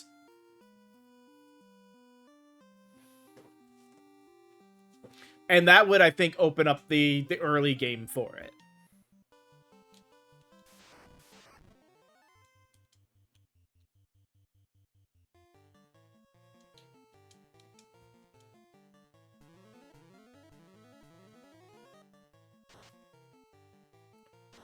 But that's the kind of thing that would have to be play tested to see, like anything else. That's the kind of thing, a little bit of looking and playing around with, how does this feel if I've got this early?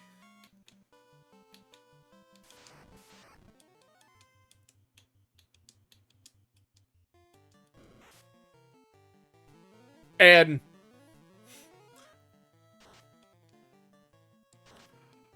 I don't know if he's put, since you've tested, this would be the thing you know. I don't know what kind of dev commands, if he's done any, are available in this game.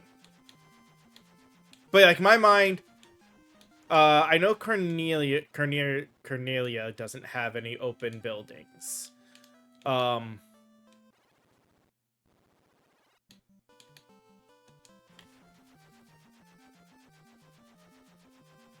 Yeah, that was actually good, because that's a hard shop to get to. So that having all of the items, being a little bit of travel to get to, worked fine.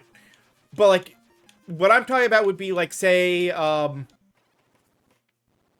because it would make potential sense, her to have, like, a little anvil over here, or some little item over here that the mechanic, the machinist could use, for the augments. But it's... You do, but it's out of the way enough that most people aren't going to want to go back and forth to it. Like, I don't... Like, her, I guess not so much. My main thing would just be, say... Like, when you... Because you're not going to think about it unless you've done it before. There's a lot of buildings here that it wouldn't be hard to just throw a door here to put a room with an anvil.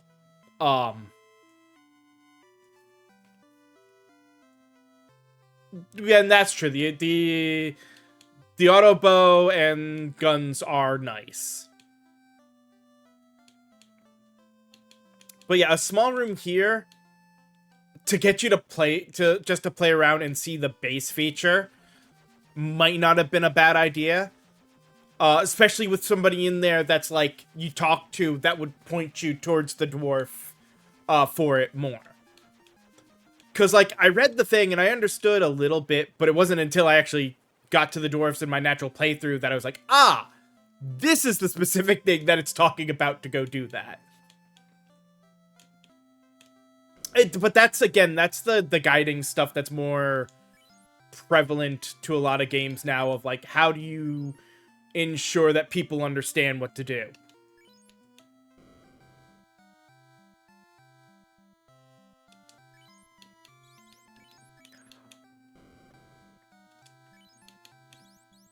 I mean, I can understand that. For me, it's... The dwarfs have always been, in this game, typically a one-time visit.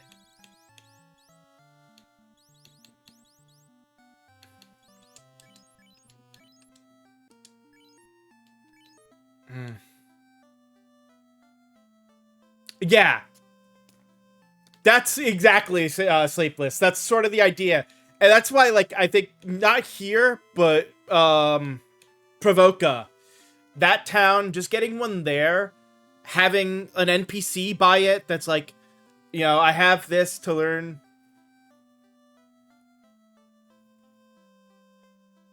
Yeah, I could see that too. A lot of, like, it's rough. The 6 original classes, it's easy to not worry about anything for them, because chances are anybody who's playing this has played the original game probably several times, so they know the basics of those classes. They don't need to be spooned anything about them.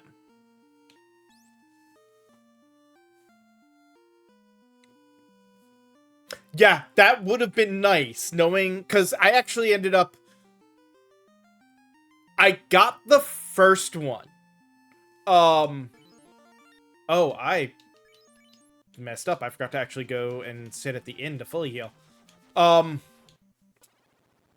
I did find the first Ronin, and I got the ability from him, but I missed the second one.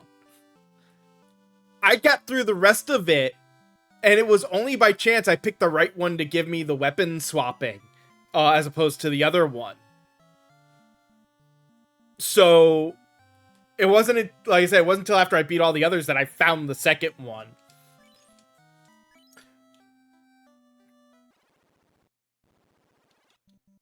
And even then, I forget exactly where it was.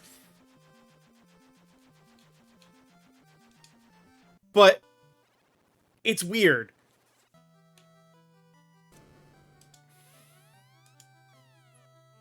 Yeah.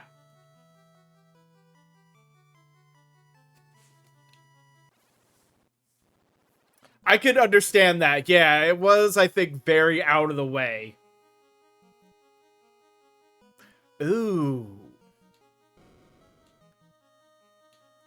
Yeah, that's a very mean location. Oh crap, I meant to do something and we got talking.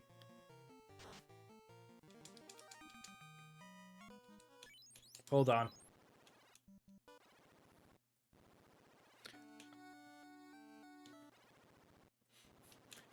Quality of life, gotta get quality of life item. Wait. Where's my... Is it only certain people he gives it to?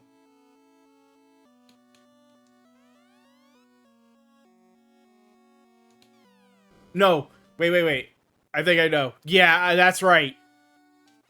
I just realized that. Thank you. It's like, no, I gotta go and break the orb, then talk to him to get the thing in case I need to leave.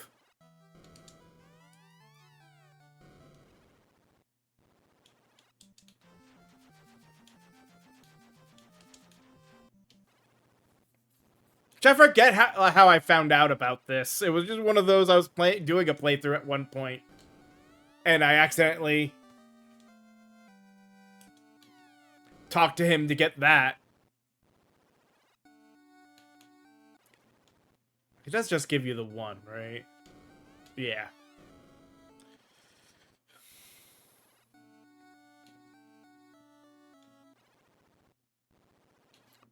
Wouldn't be bad.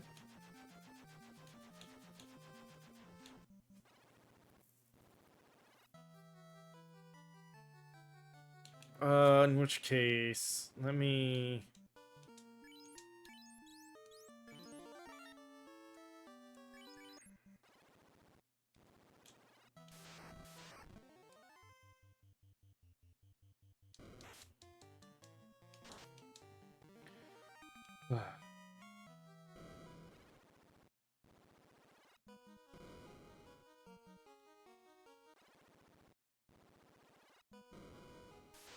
That's another one.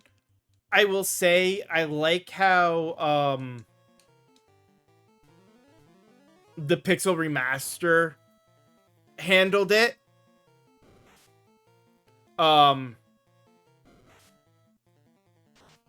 Where they opened it up and went, you know, you should be able to leave. Oh, I forgot to sell off all my items. Well, hold on. That's why we did this.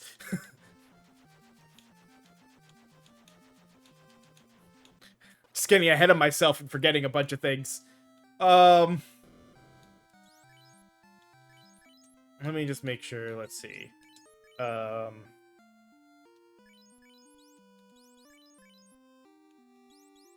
They all have 43 strength.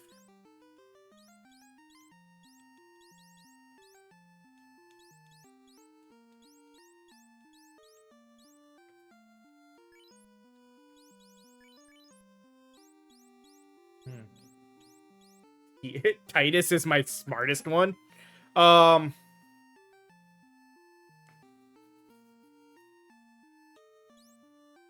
I mean, I guess that's not a bad compromise, at least. Yeah, I guess this order works fine. So, let's see. I can't... Yeah, see, the minus tit is why, yeah, I wouldn't do those either.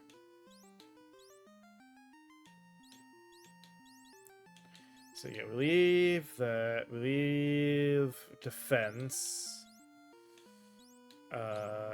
Leave ice and heal. And Vorpal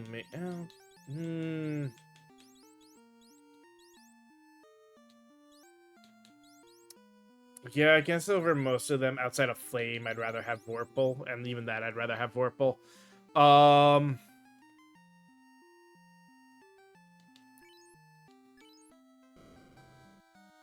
I guess in my mind, especially considering the nature of certain things, one isn't enough.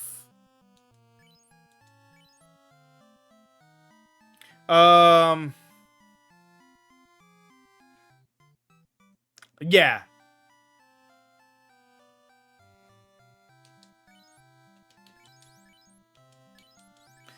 True. I mean, for the most part, you're done.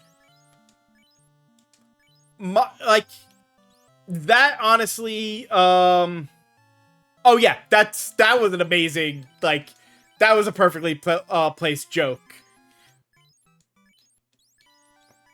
Or not joke, reference.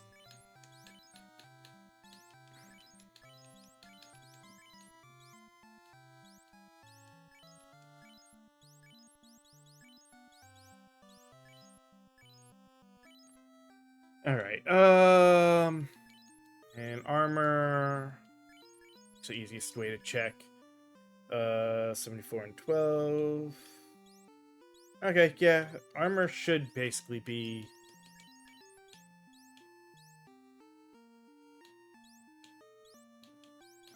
Yeah, because they all have ribbons. Yeah, that should all be good.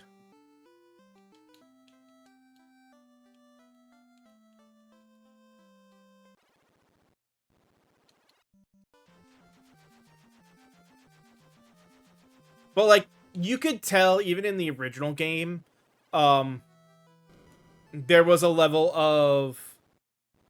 We meant for you to always be able to leave. We just forgot to program it.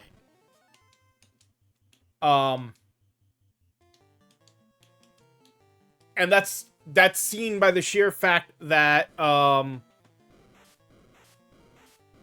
you get money here. Like, there's no vendors. There's no reason for you to get money in the final dungeon from chests unless you were supposed to leave.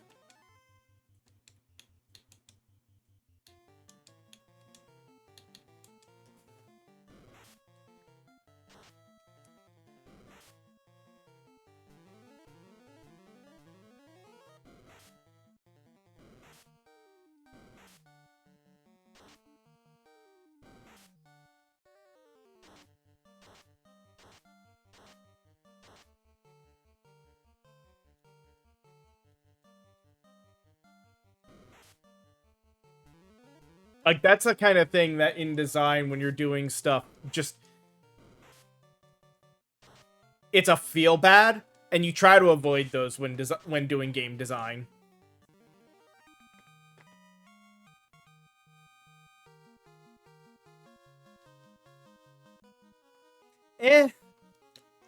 Not when their whole thing in it was about the openness for job creating.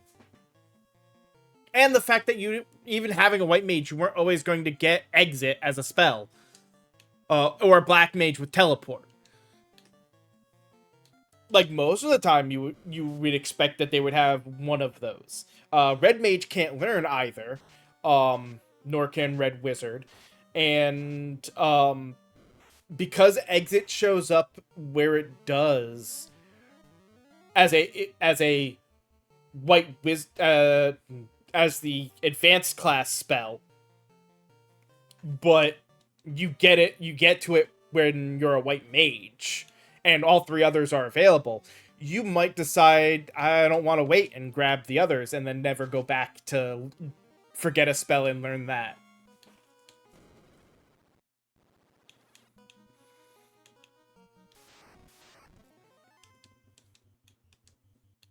It's a whole level of early game design was also rough, so some people just didn't think on those levels, but that's the kind of things that you have to put into mind when you're opening things up like that and designing things.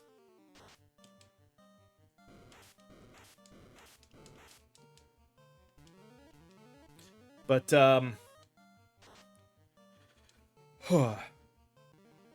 it is just about that time to take another break. Let me get down these stairs. Um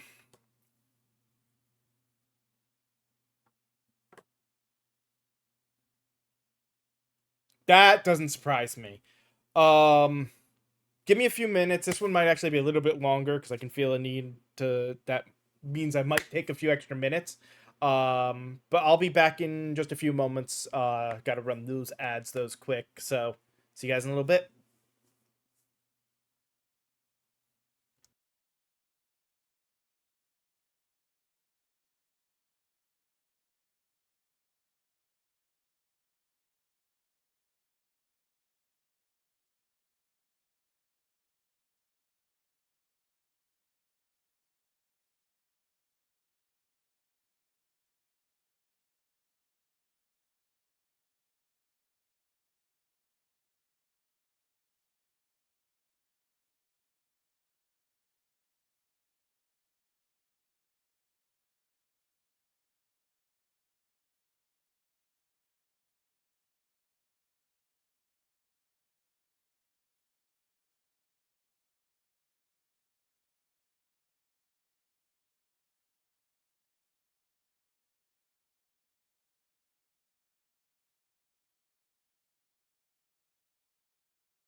All right, we are back.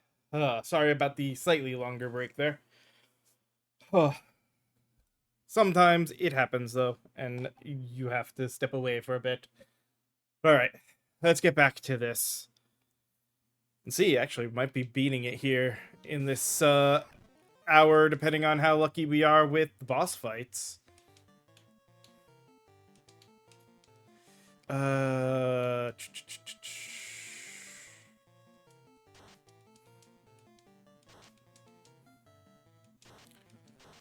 Oh.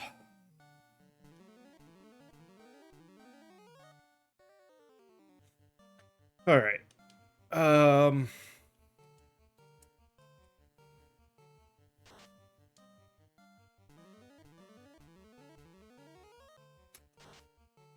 an idiot. I went and grabbed. Ooh, we're not that far down. I know we've been doing it. I'm not that far down. I just remembered something.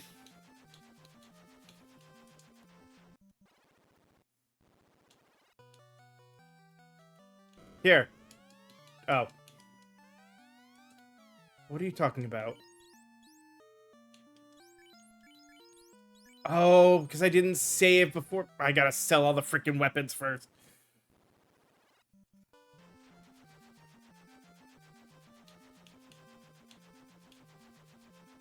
Okay.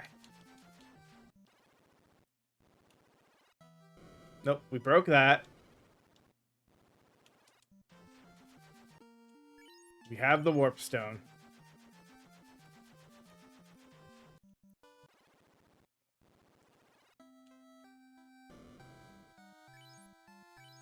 No. I hate that for some reason my controller likes to. It might be the game speed, the speed I'm playing the game at.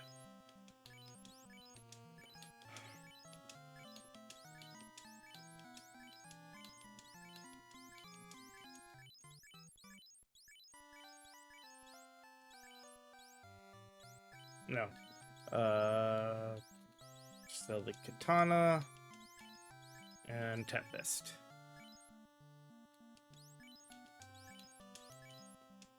All right. Now, sold all those. Let's go ahead and give the dwarf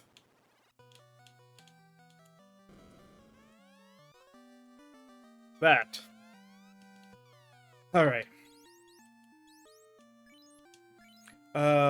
So I'm gonna equip that.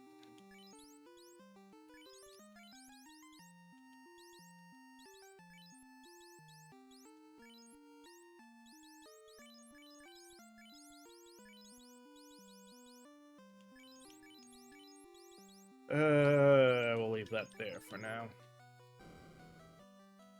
That'll make a little bit of a difference.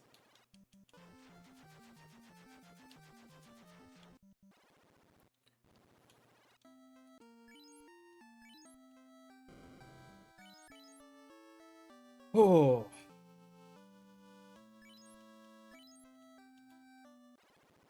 Excalibur is the whole reason to play the freaking warrior. And shoot, do I have?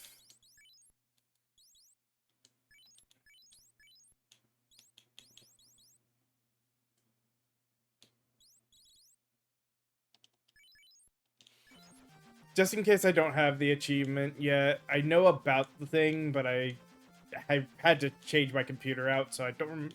When I did that, I didn't transfer anything, so any achievements I had previously aren't on this one. So let me go and do the trade.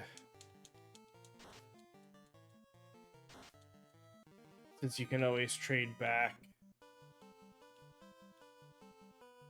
It doesn't mean I need to drop a armor piece.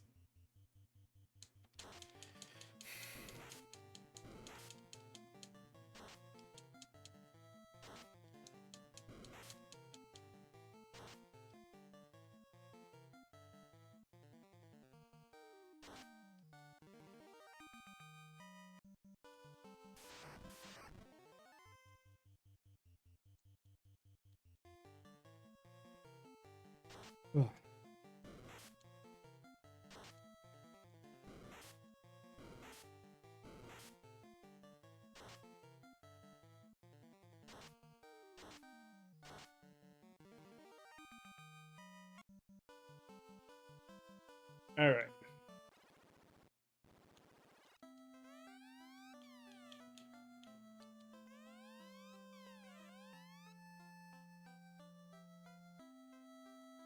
It's the lunar shield. That's right. Well,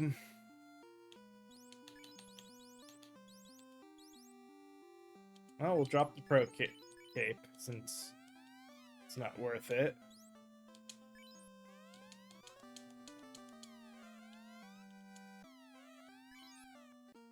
And right, this was 16 and just prevented KO.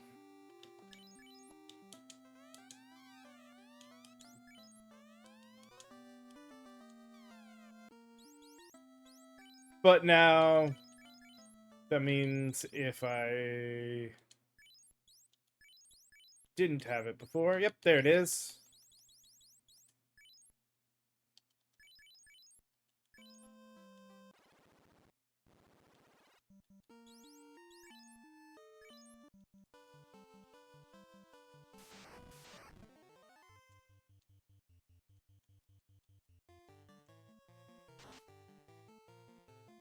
All right.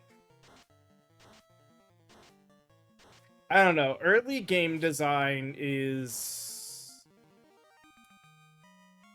It's really hard to know some of it, because it was also... Well, to be fair, this is also done with a very small team. But it was like the Wild West of game design. You know, the early days was weird, was really rough. Because there was a lot of just unknown factors. So I went to Full Sail for game design and development. And when I went there, one of the classes I took was called console design. And at that time, they had a PS2 dev kit. And that's where I found out that for a lot of early consoles, there was no API.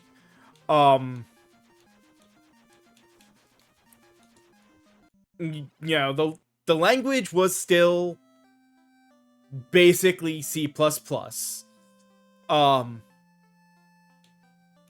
But like a bare bones C++ with just that's the way the language works. There's no libraries or anything. All you were given is here's how oh yeah, it's true. NES and SNES were assembly. But like all you were basically given is here's a console, here's how to draw a triangle. That's it. Like, you were given very basic stuff. Like, NES and SNES were different, I think, because of the way they were. The PS2 was specifically, like... It's just 50 graphics cores. That's all that console was 50, vector cores. That were meant to do just vector math. And it's like, here it is. Here's how you make a triangle. Go. So every company, this is why games like PS2 and all of that, like, you can see it as you start to look from like PS1, PS2, PS3, PS4, and just those generations as like 3D was first starting versus where it came to and how it is now. Early consoles gave you nothing. So with every new console, every company had to create their own engine for building on that, which is why games were so different everywhere. Now, the PS5, the Xbox Series, even the PS4 and the Xbox One, they're sort of built on Windows.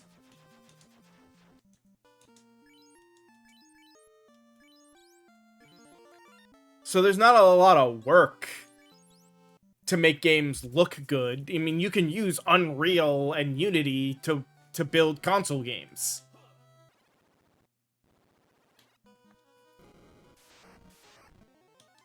So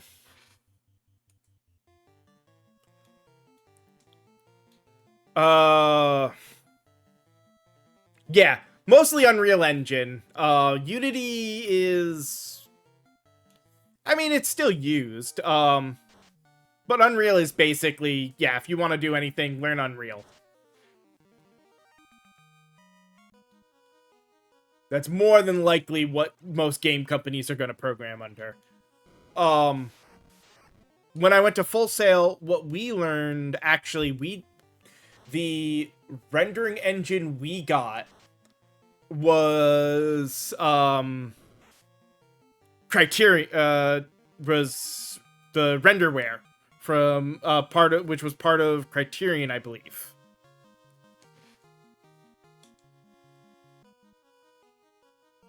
Yeah, no, Havoc, I don't think really went far.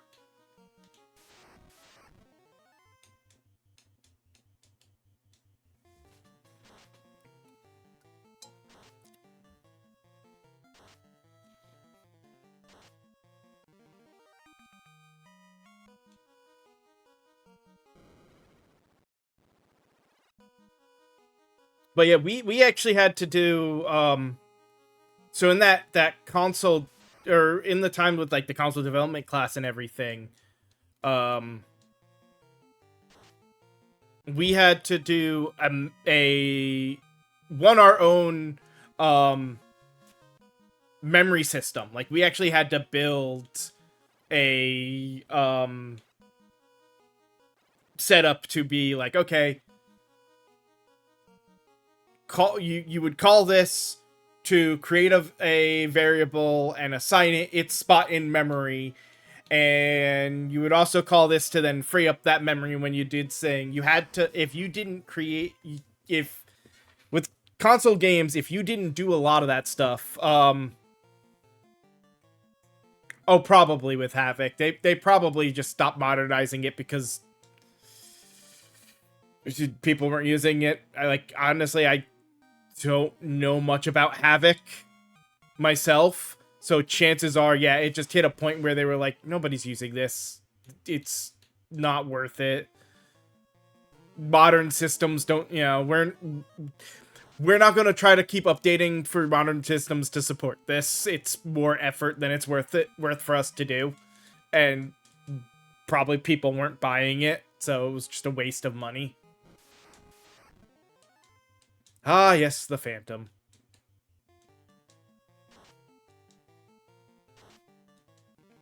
Probably the easiest boss in this game.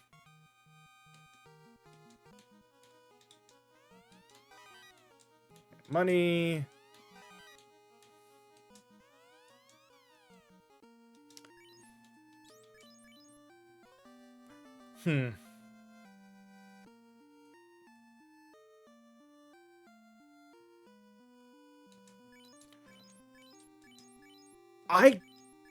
I don't know.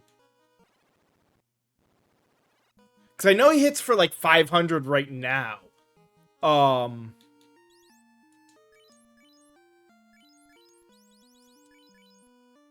because he's at plus 117 to hit, 67 damage. So yeah, I mean, that'll probably happen when we get to the boss. It's not worth it on... Well, I'll say this. If we get a nice single enemy, we'll do it. I don't want to do it on the big one, on groups where,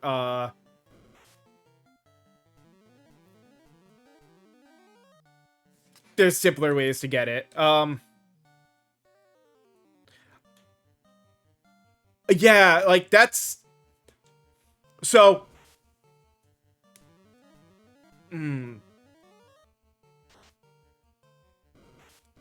You know, I know what the testing would have to be, and this is where dev tools would really come in handy, to see if it even works right. You know, let's do this. You attack. War cry, war cry, war cry. Let's see, against one of these. Nope, you can only once. I don't know if you just saw it there. You can only do one.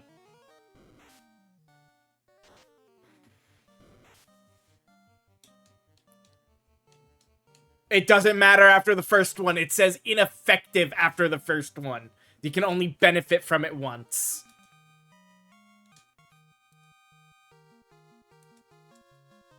I thought I tested it once and remembered something like that, but it was one of those... It's a while ago. And I'm like, I don't know if it even works. It's worth testing, and that was an easy spot.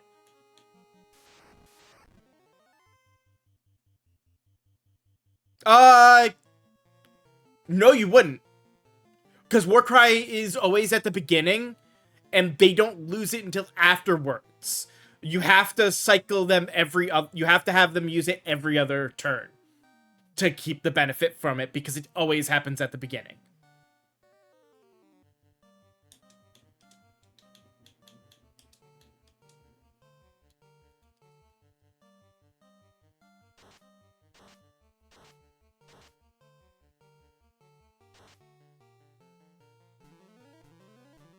Oh yeah, still a net gain. That's sort of the idea, is that I'm going to have one of them doing that.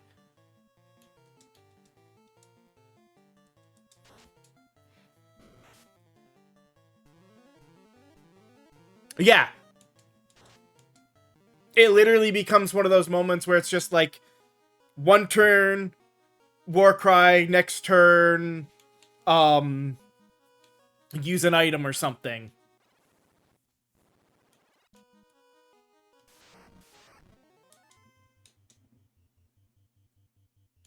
Yeah, no problem. I'm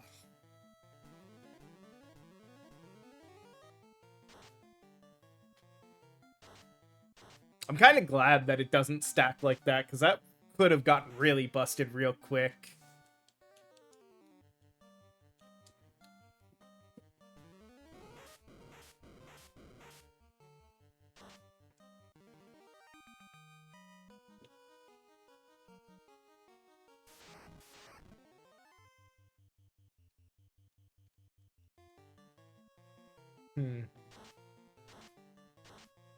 Oh yeah, fire does like nothing. Okay.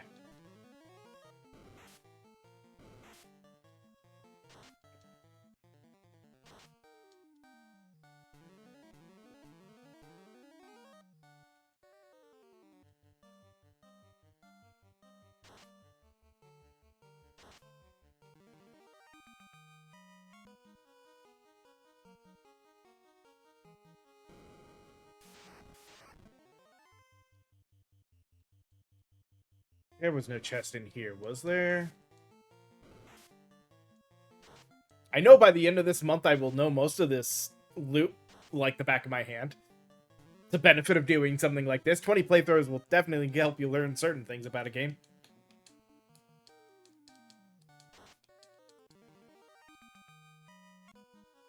Yeah. No loot there. Good.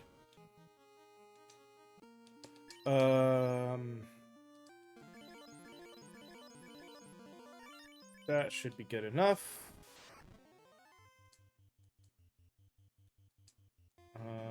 Let's see. You've got... Why do you... Do I want to trade? I might have to trade who ends up with that. Oh,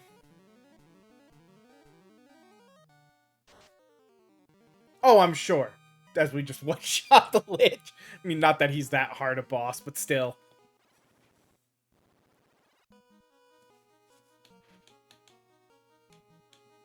Well, you say that, but because of the way it works, if you were okay with taking one round of damage, if you could stack it, you do one round with everybody war crying, and then another round with one person attacking and the other 3 war crying. So you get 7 levels of war cry on that one attack.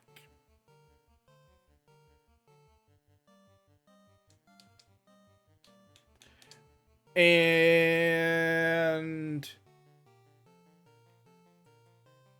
worst case, that's a 350% boost.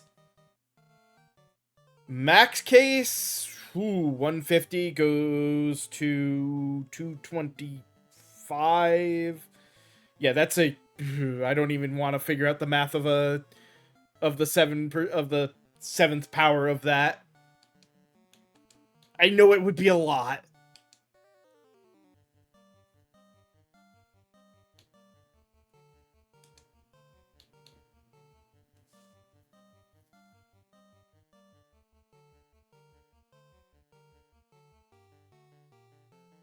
Really? It only needs level 32 to one-shot him?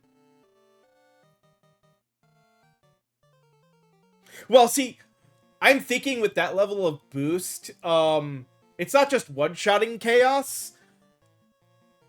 It's probably hitting damage, like, what would be proposed damage cap of 9999. That's why I'm saying, like, that's kind of broken, and probably at lower level.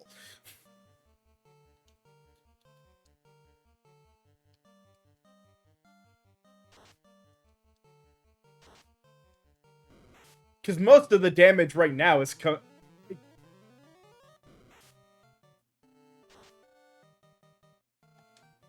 That's weird that of all things you wouldn't follow that kind of damage capping that's would have been standard for this game if it was thought possible to reach. Oh.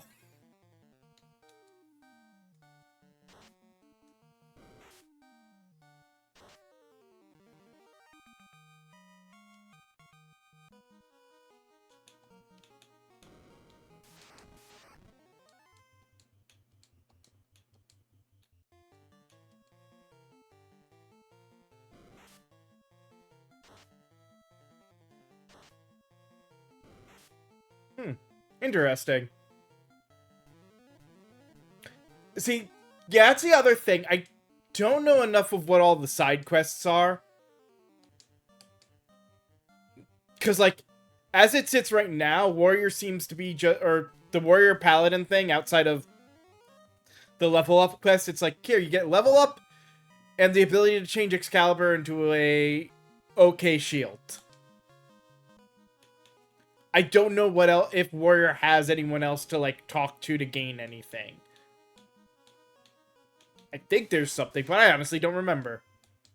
Because, again, I think I did eventually talk to somebody, but I didn't want to this playthrough just sit there going through talking to everybody to be like, do you give me something?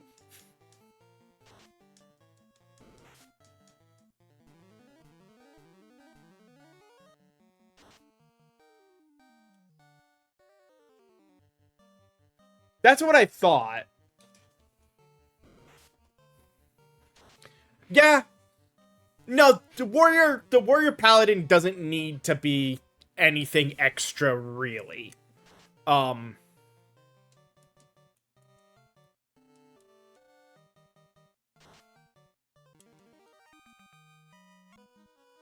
Like, the most, if they had something giving them just a trait, wouldn't be bad.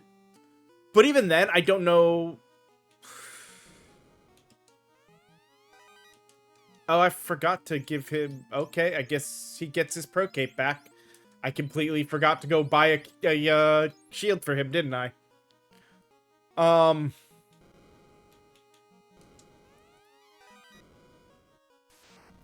But yeah, I that's the thing. I wouldn't know what. Well,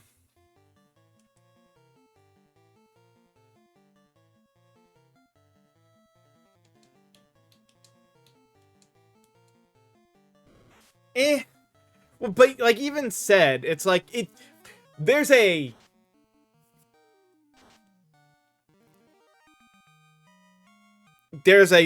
thematical thing of letting them have every weapon that makes sense. Or almost every weapon that makes sense. But a lot of the weapons that are currently class specific, it's not worth it for them to have. He doesn't need the Zeus armor, and Pro Ring is better, so...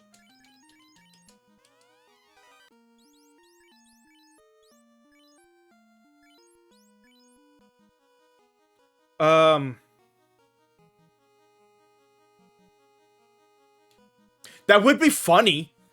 Admittedly, yes. 4 warriors using only bells would be hilarious. But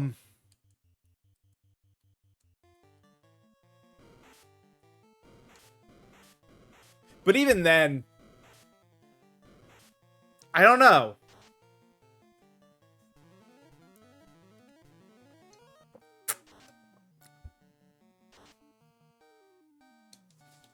Yeah, right now, Warriors is just a... They're not bad to have in any party, but they're not, you know, the big thing to go out of your way to do.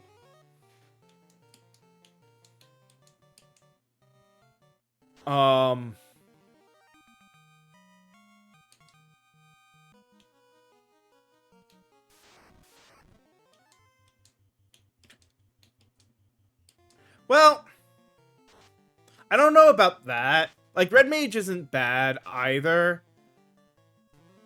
It depends on what I'm doing. I wouldn't replace the Warrior with a Red Mage in most parties, because the Red Mage isn't tanky. I'm not doing a Warrior in a build for their damage at this point. I'd be doing a Warrior in a build for their tanking.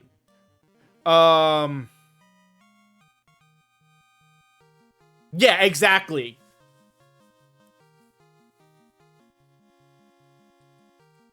It's nice the way it is, because it is that nice, familiar, solid tank, good DPS, great for just learning and seeing what Renaissance brings to the game.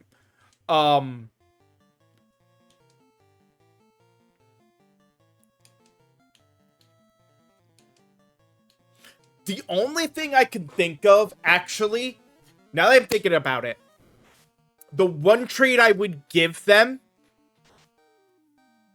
is martial knowledge. As in, they know about the weapons and armors of the world, so while you have them set up, when you grab a weapon from a chest, you can open up a chest and look at the item that's in it and see its stats and who can equip it before you actually take it out of the chest. See, if I were to give them any extra trait, that would be the only one. So that way somebody new coming across something like all those great swords and then not being able to equip them would be able to see what they were. Coming across the scale armor or the worm armor, not being able to equip them, be able to see, oh, this is limited to these other new classes. That'd be the only thing I could see giving them.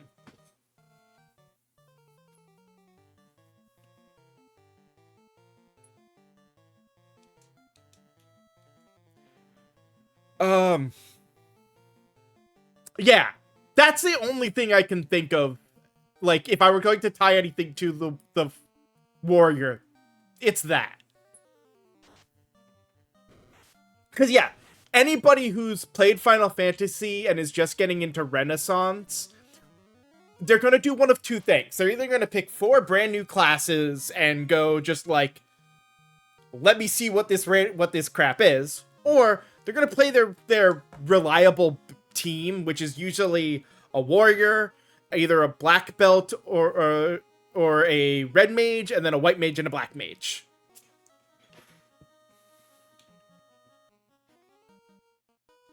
Yeah, but Thief's already got enough new stuff that makes them fine.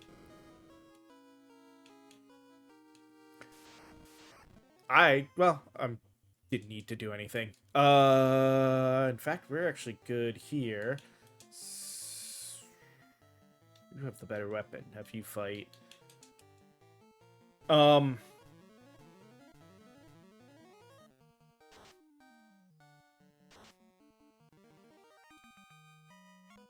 Honestly, if the thief, if he gave anything extra to the thief at this point, the only thing I can think of would be,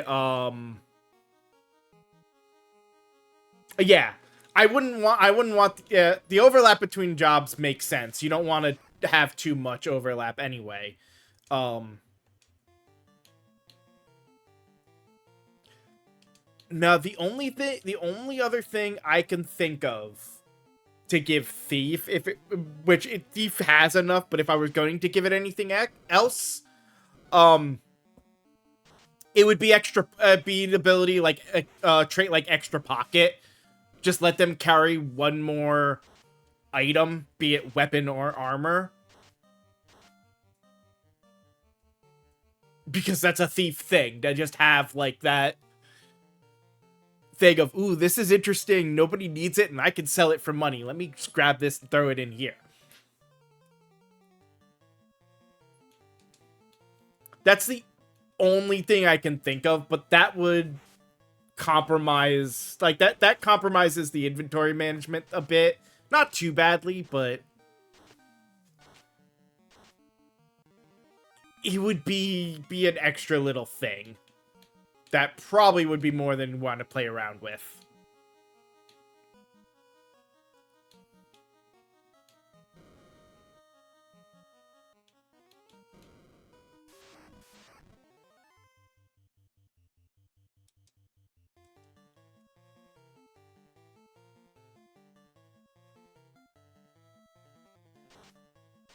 Wait, it's been a while. I thought Thief did have steel now.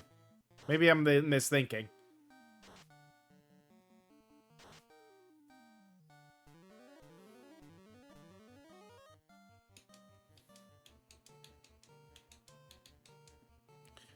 Well, that's the...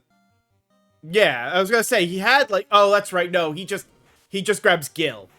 Like, actual item steal.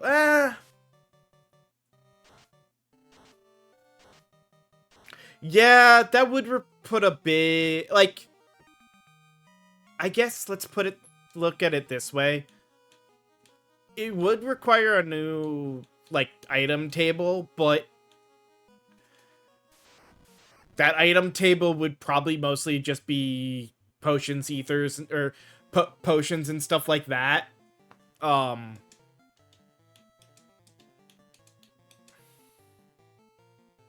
Yeah, and Thief has a lot already. They don't need anything else.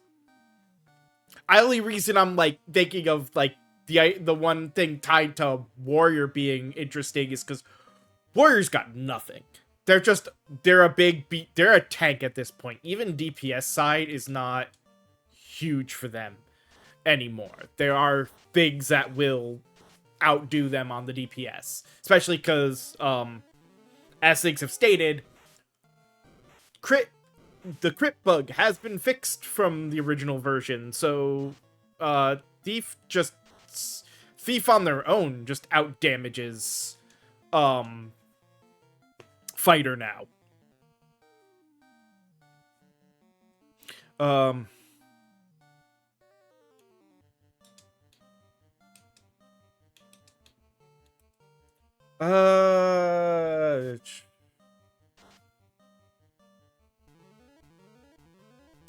I'm sort of.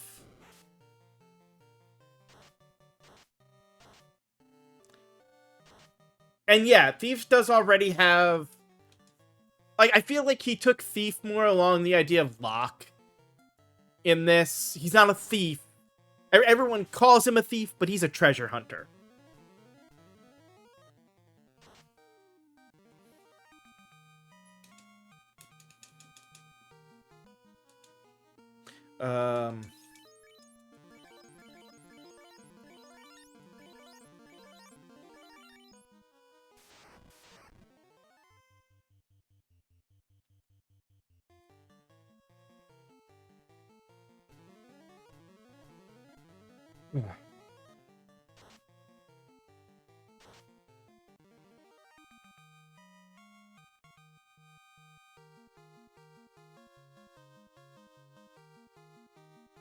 Yeah, I could understand that.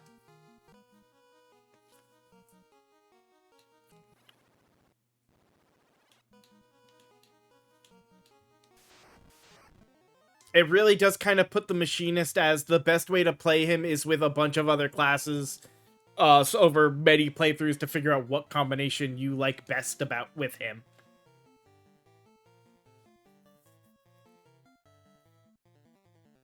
Yeah. Yeah, exactly. Yeah, it's the same thing I was just saying there, Sleepless. It's very much sad to see it, like, every class, every party needs a mechanist now.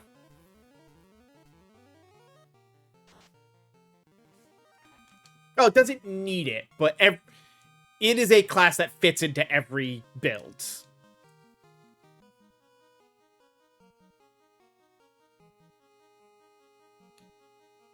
True. Well, so that's that idea of what I just said. Like, it's one of those, until you've played Machinist enough to know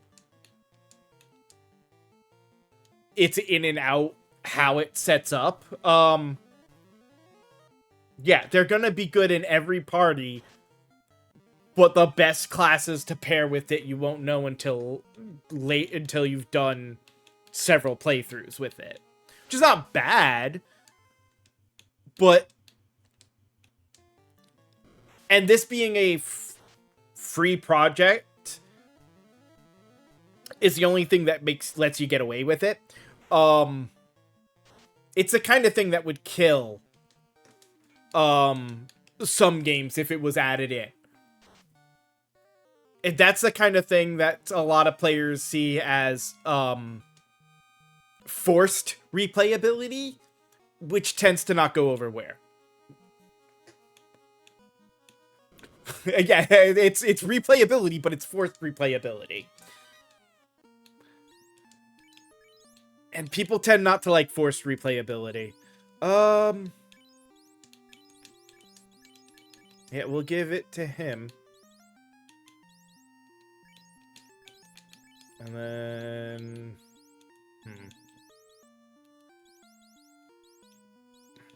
Yeah, since Cloud is our healer, we'll do that. Alright.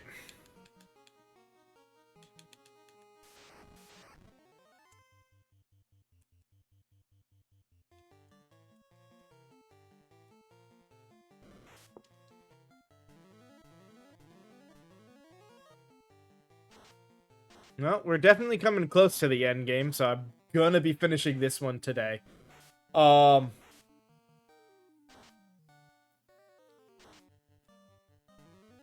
say it again quick for you guys in case you want to see any specific ones. Down below is the link for the Extra Life that I'm doing the charity run raising for. The incentives are $1 a piece to just vote on what class I will use for the next one, if you want to. Otherwise, it's going to be Thief, because Thief, I'm just going to go through them in order if I don't get any votes for them.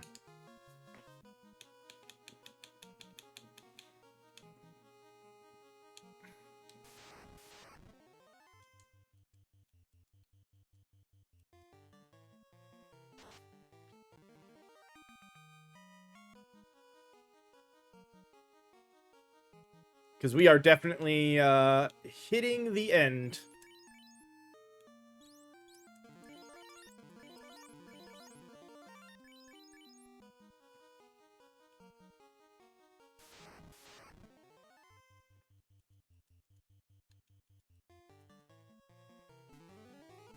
War Cry.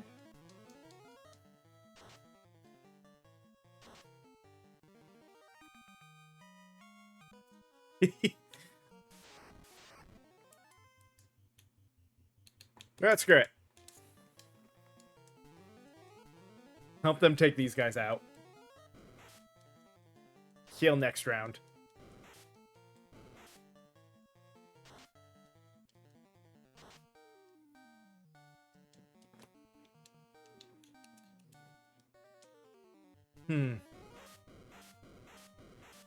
I don't know.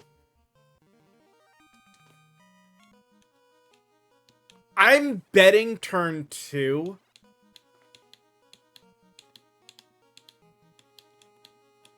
But if we get a crit, it would only be 1 turn.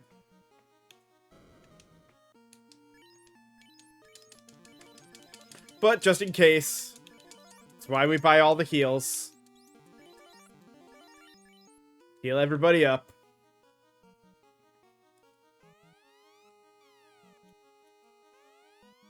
Yeah.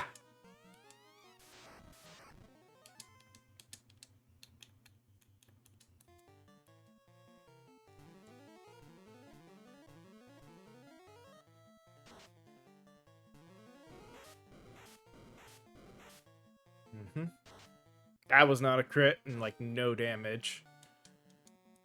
Yeah, most of our damage is coming from the top 2.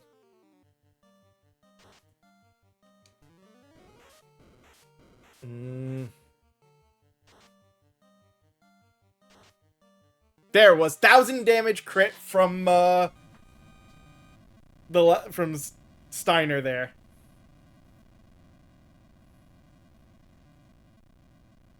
Honestly, it was almost turn 3.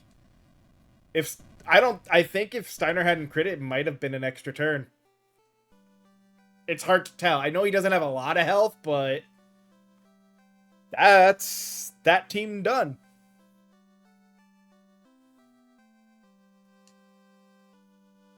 Yeah, 1 down, 19 to go. I think so. It's hard to tell. They were doing around 500 apiece. Yeah, so it should have been enough because the other 2 were doing less than 100 on each of their swings. So we got like about 1100 damage in that first one. So yeah, 16 probably beforehand. Most likely anything would have gotten him.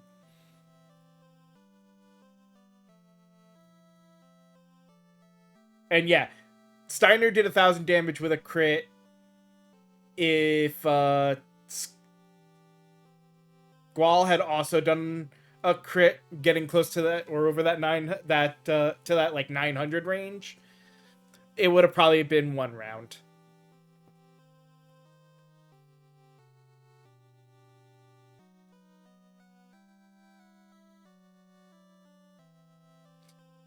Oh. I'll let that play. But not bad. This was definitely one of those one day between both afternoon and evening stream worked out nicely. I'm betting Thief and, well, that's what I just talked about. Thief, if without anyone doing the donation, Thief is next. Actually, I'm just going in order currently. Without donations, it's currently just in the order that they appear in the list, or in game for how I'm going through it.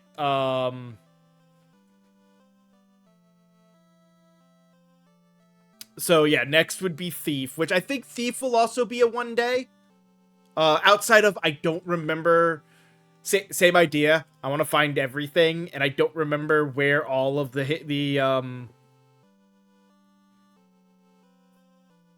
all the little hidden scavenger hunt items are, and I don't want to pull up a map. So the only reason Thief will take extra time is because I gotta go and find all of that. But I don't expect Thief to be too hard. They're a little squishier, but they crit better, so they hit harder. And then would be Monk again if nobody donates. So yeah, Astos would definitely be a big spot for them. And the Ice Cave would probably be a bit more annoying. It'll all depend on how certain things with leveling goes too, I think. Black belt's gonna be another one like this.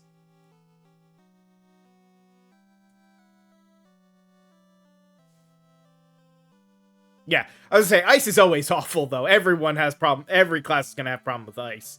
Of the original 6, white mage is honestly the only one I'm really worried about taking a lot of time, because 4 white mages is horrible for damage until you get to the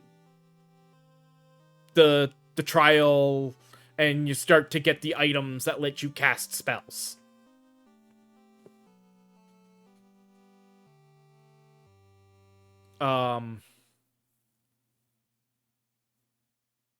Black mage as well, but they're not as bad. I'm not as sure with any of the I'm not as sure with any of the other classes, like any of the new classes, how they're gonna be.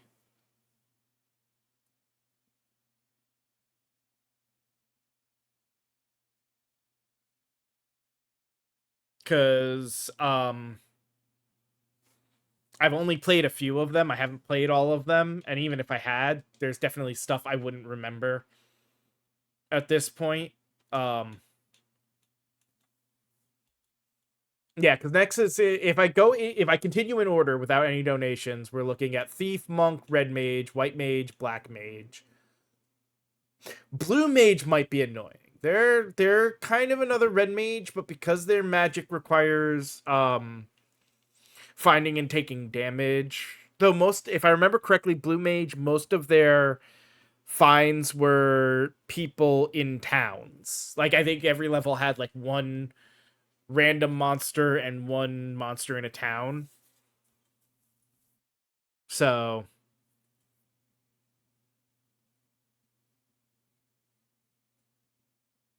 yeah, I could see that. Though honestly, Warrior didn't. Like Wizard, the 4 wizards were cakewalk in Marsh Cave. Astos, yes, he got rub off, but then he died. And even the Earth Cave wasn't a problem. So Warrior is definitely, they don't really have any hurdles outside of the one that outside of like everybody else, Ice Cave. Yeah, Blue Mage and Dancer probably gonna be rough. Geomancer might not be too bad. Yeah, Monk and Ronin won't have really any hurdles either. I doubt. I'm guessing betting Lancer probably won't have many. Yeah. Trainer. Trainer's hard to say. I think that may depend on as I learn, because I haven't tried a trainer yet. So as I learn that one and the beast control stuff, that might be fine, might not. Evoker will probably be an issue. Time Mage, Green Mage. Bard's probably not going to be that good either. Dark Knight shouldn't be too bad. Spellblade, I think we'll have some rough spots. Archer might not be too bad. You know, Ronin's not going to be good. Machinist is going to have some issues too. And yeah, I could see that with Green Mages being... I mean, it's almost the same thing with White Mages. Once you get to a point, it's just like every fight just becomes tedious, especially without auto combat, because it's like, okay, you use this item to heal, you use this item to cast a damage thing.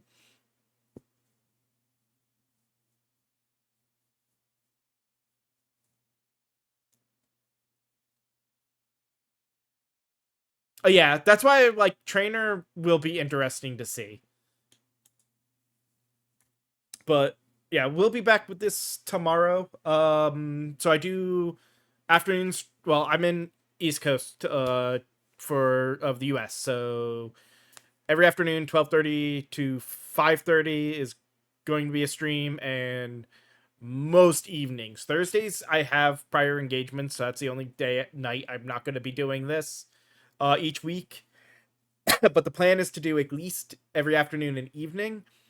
And if I feel like I'm lagging too far behind, we'll add in a couple hours in morning for like grinding and stuff to get jobs ready to finish in the afternoon if necessary. But be interesting to see how the rest of these go. I'm glad we got one done in one day. Um yeah, definitely be happy to see you in here. But I do hope you have a great rest of your night, and I will see you all next time. So, later.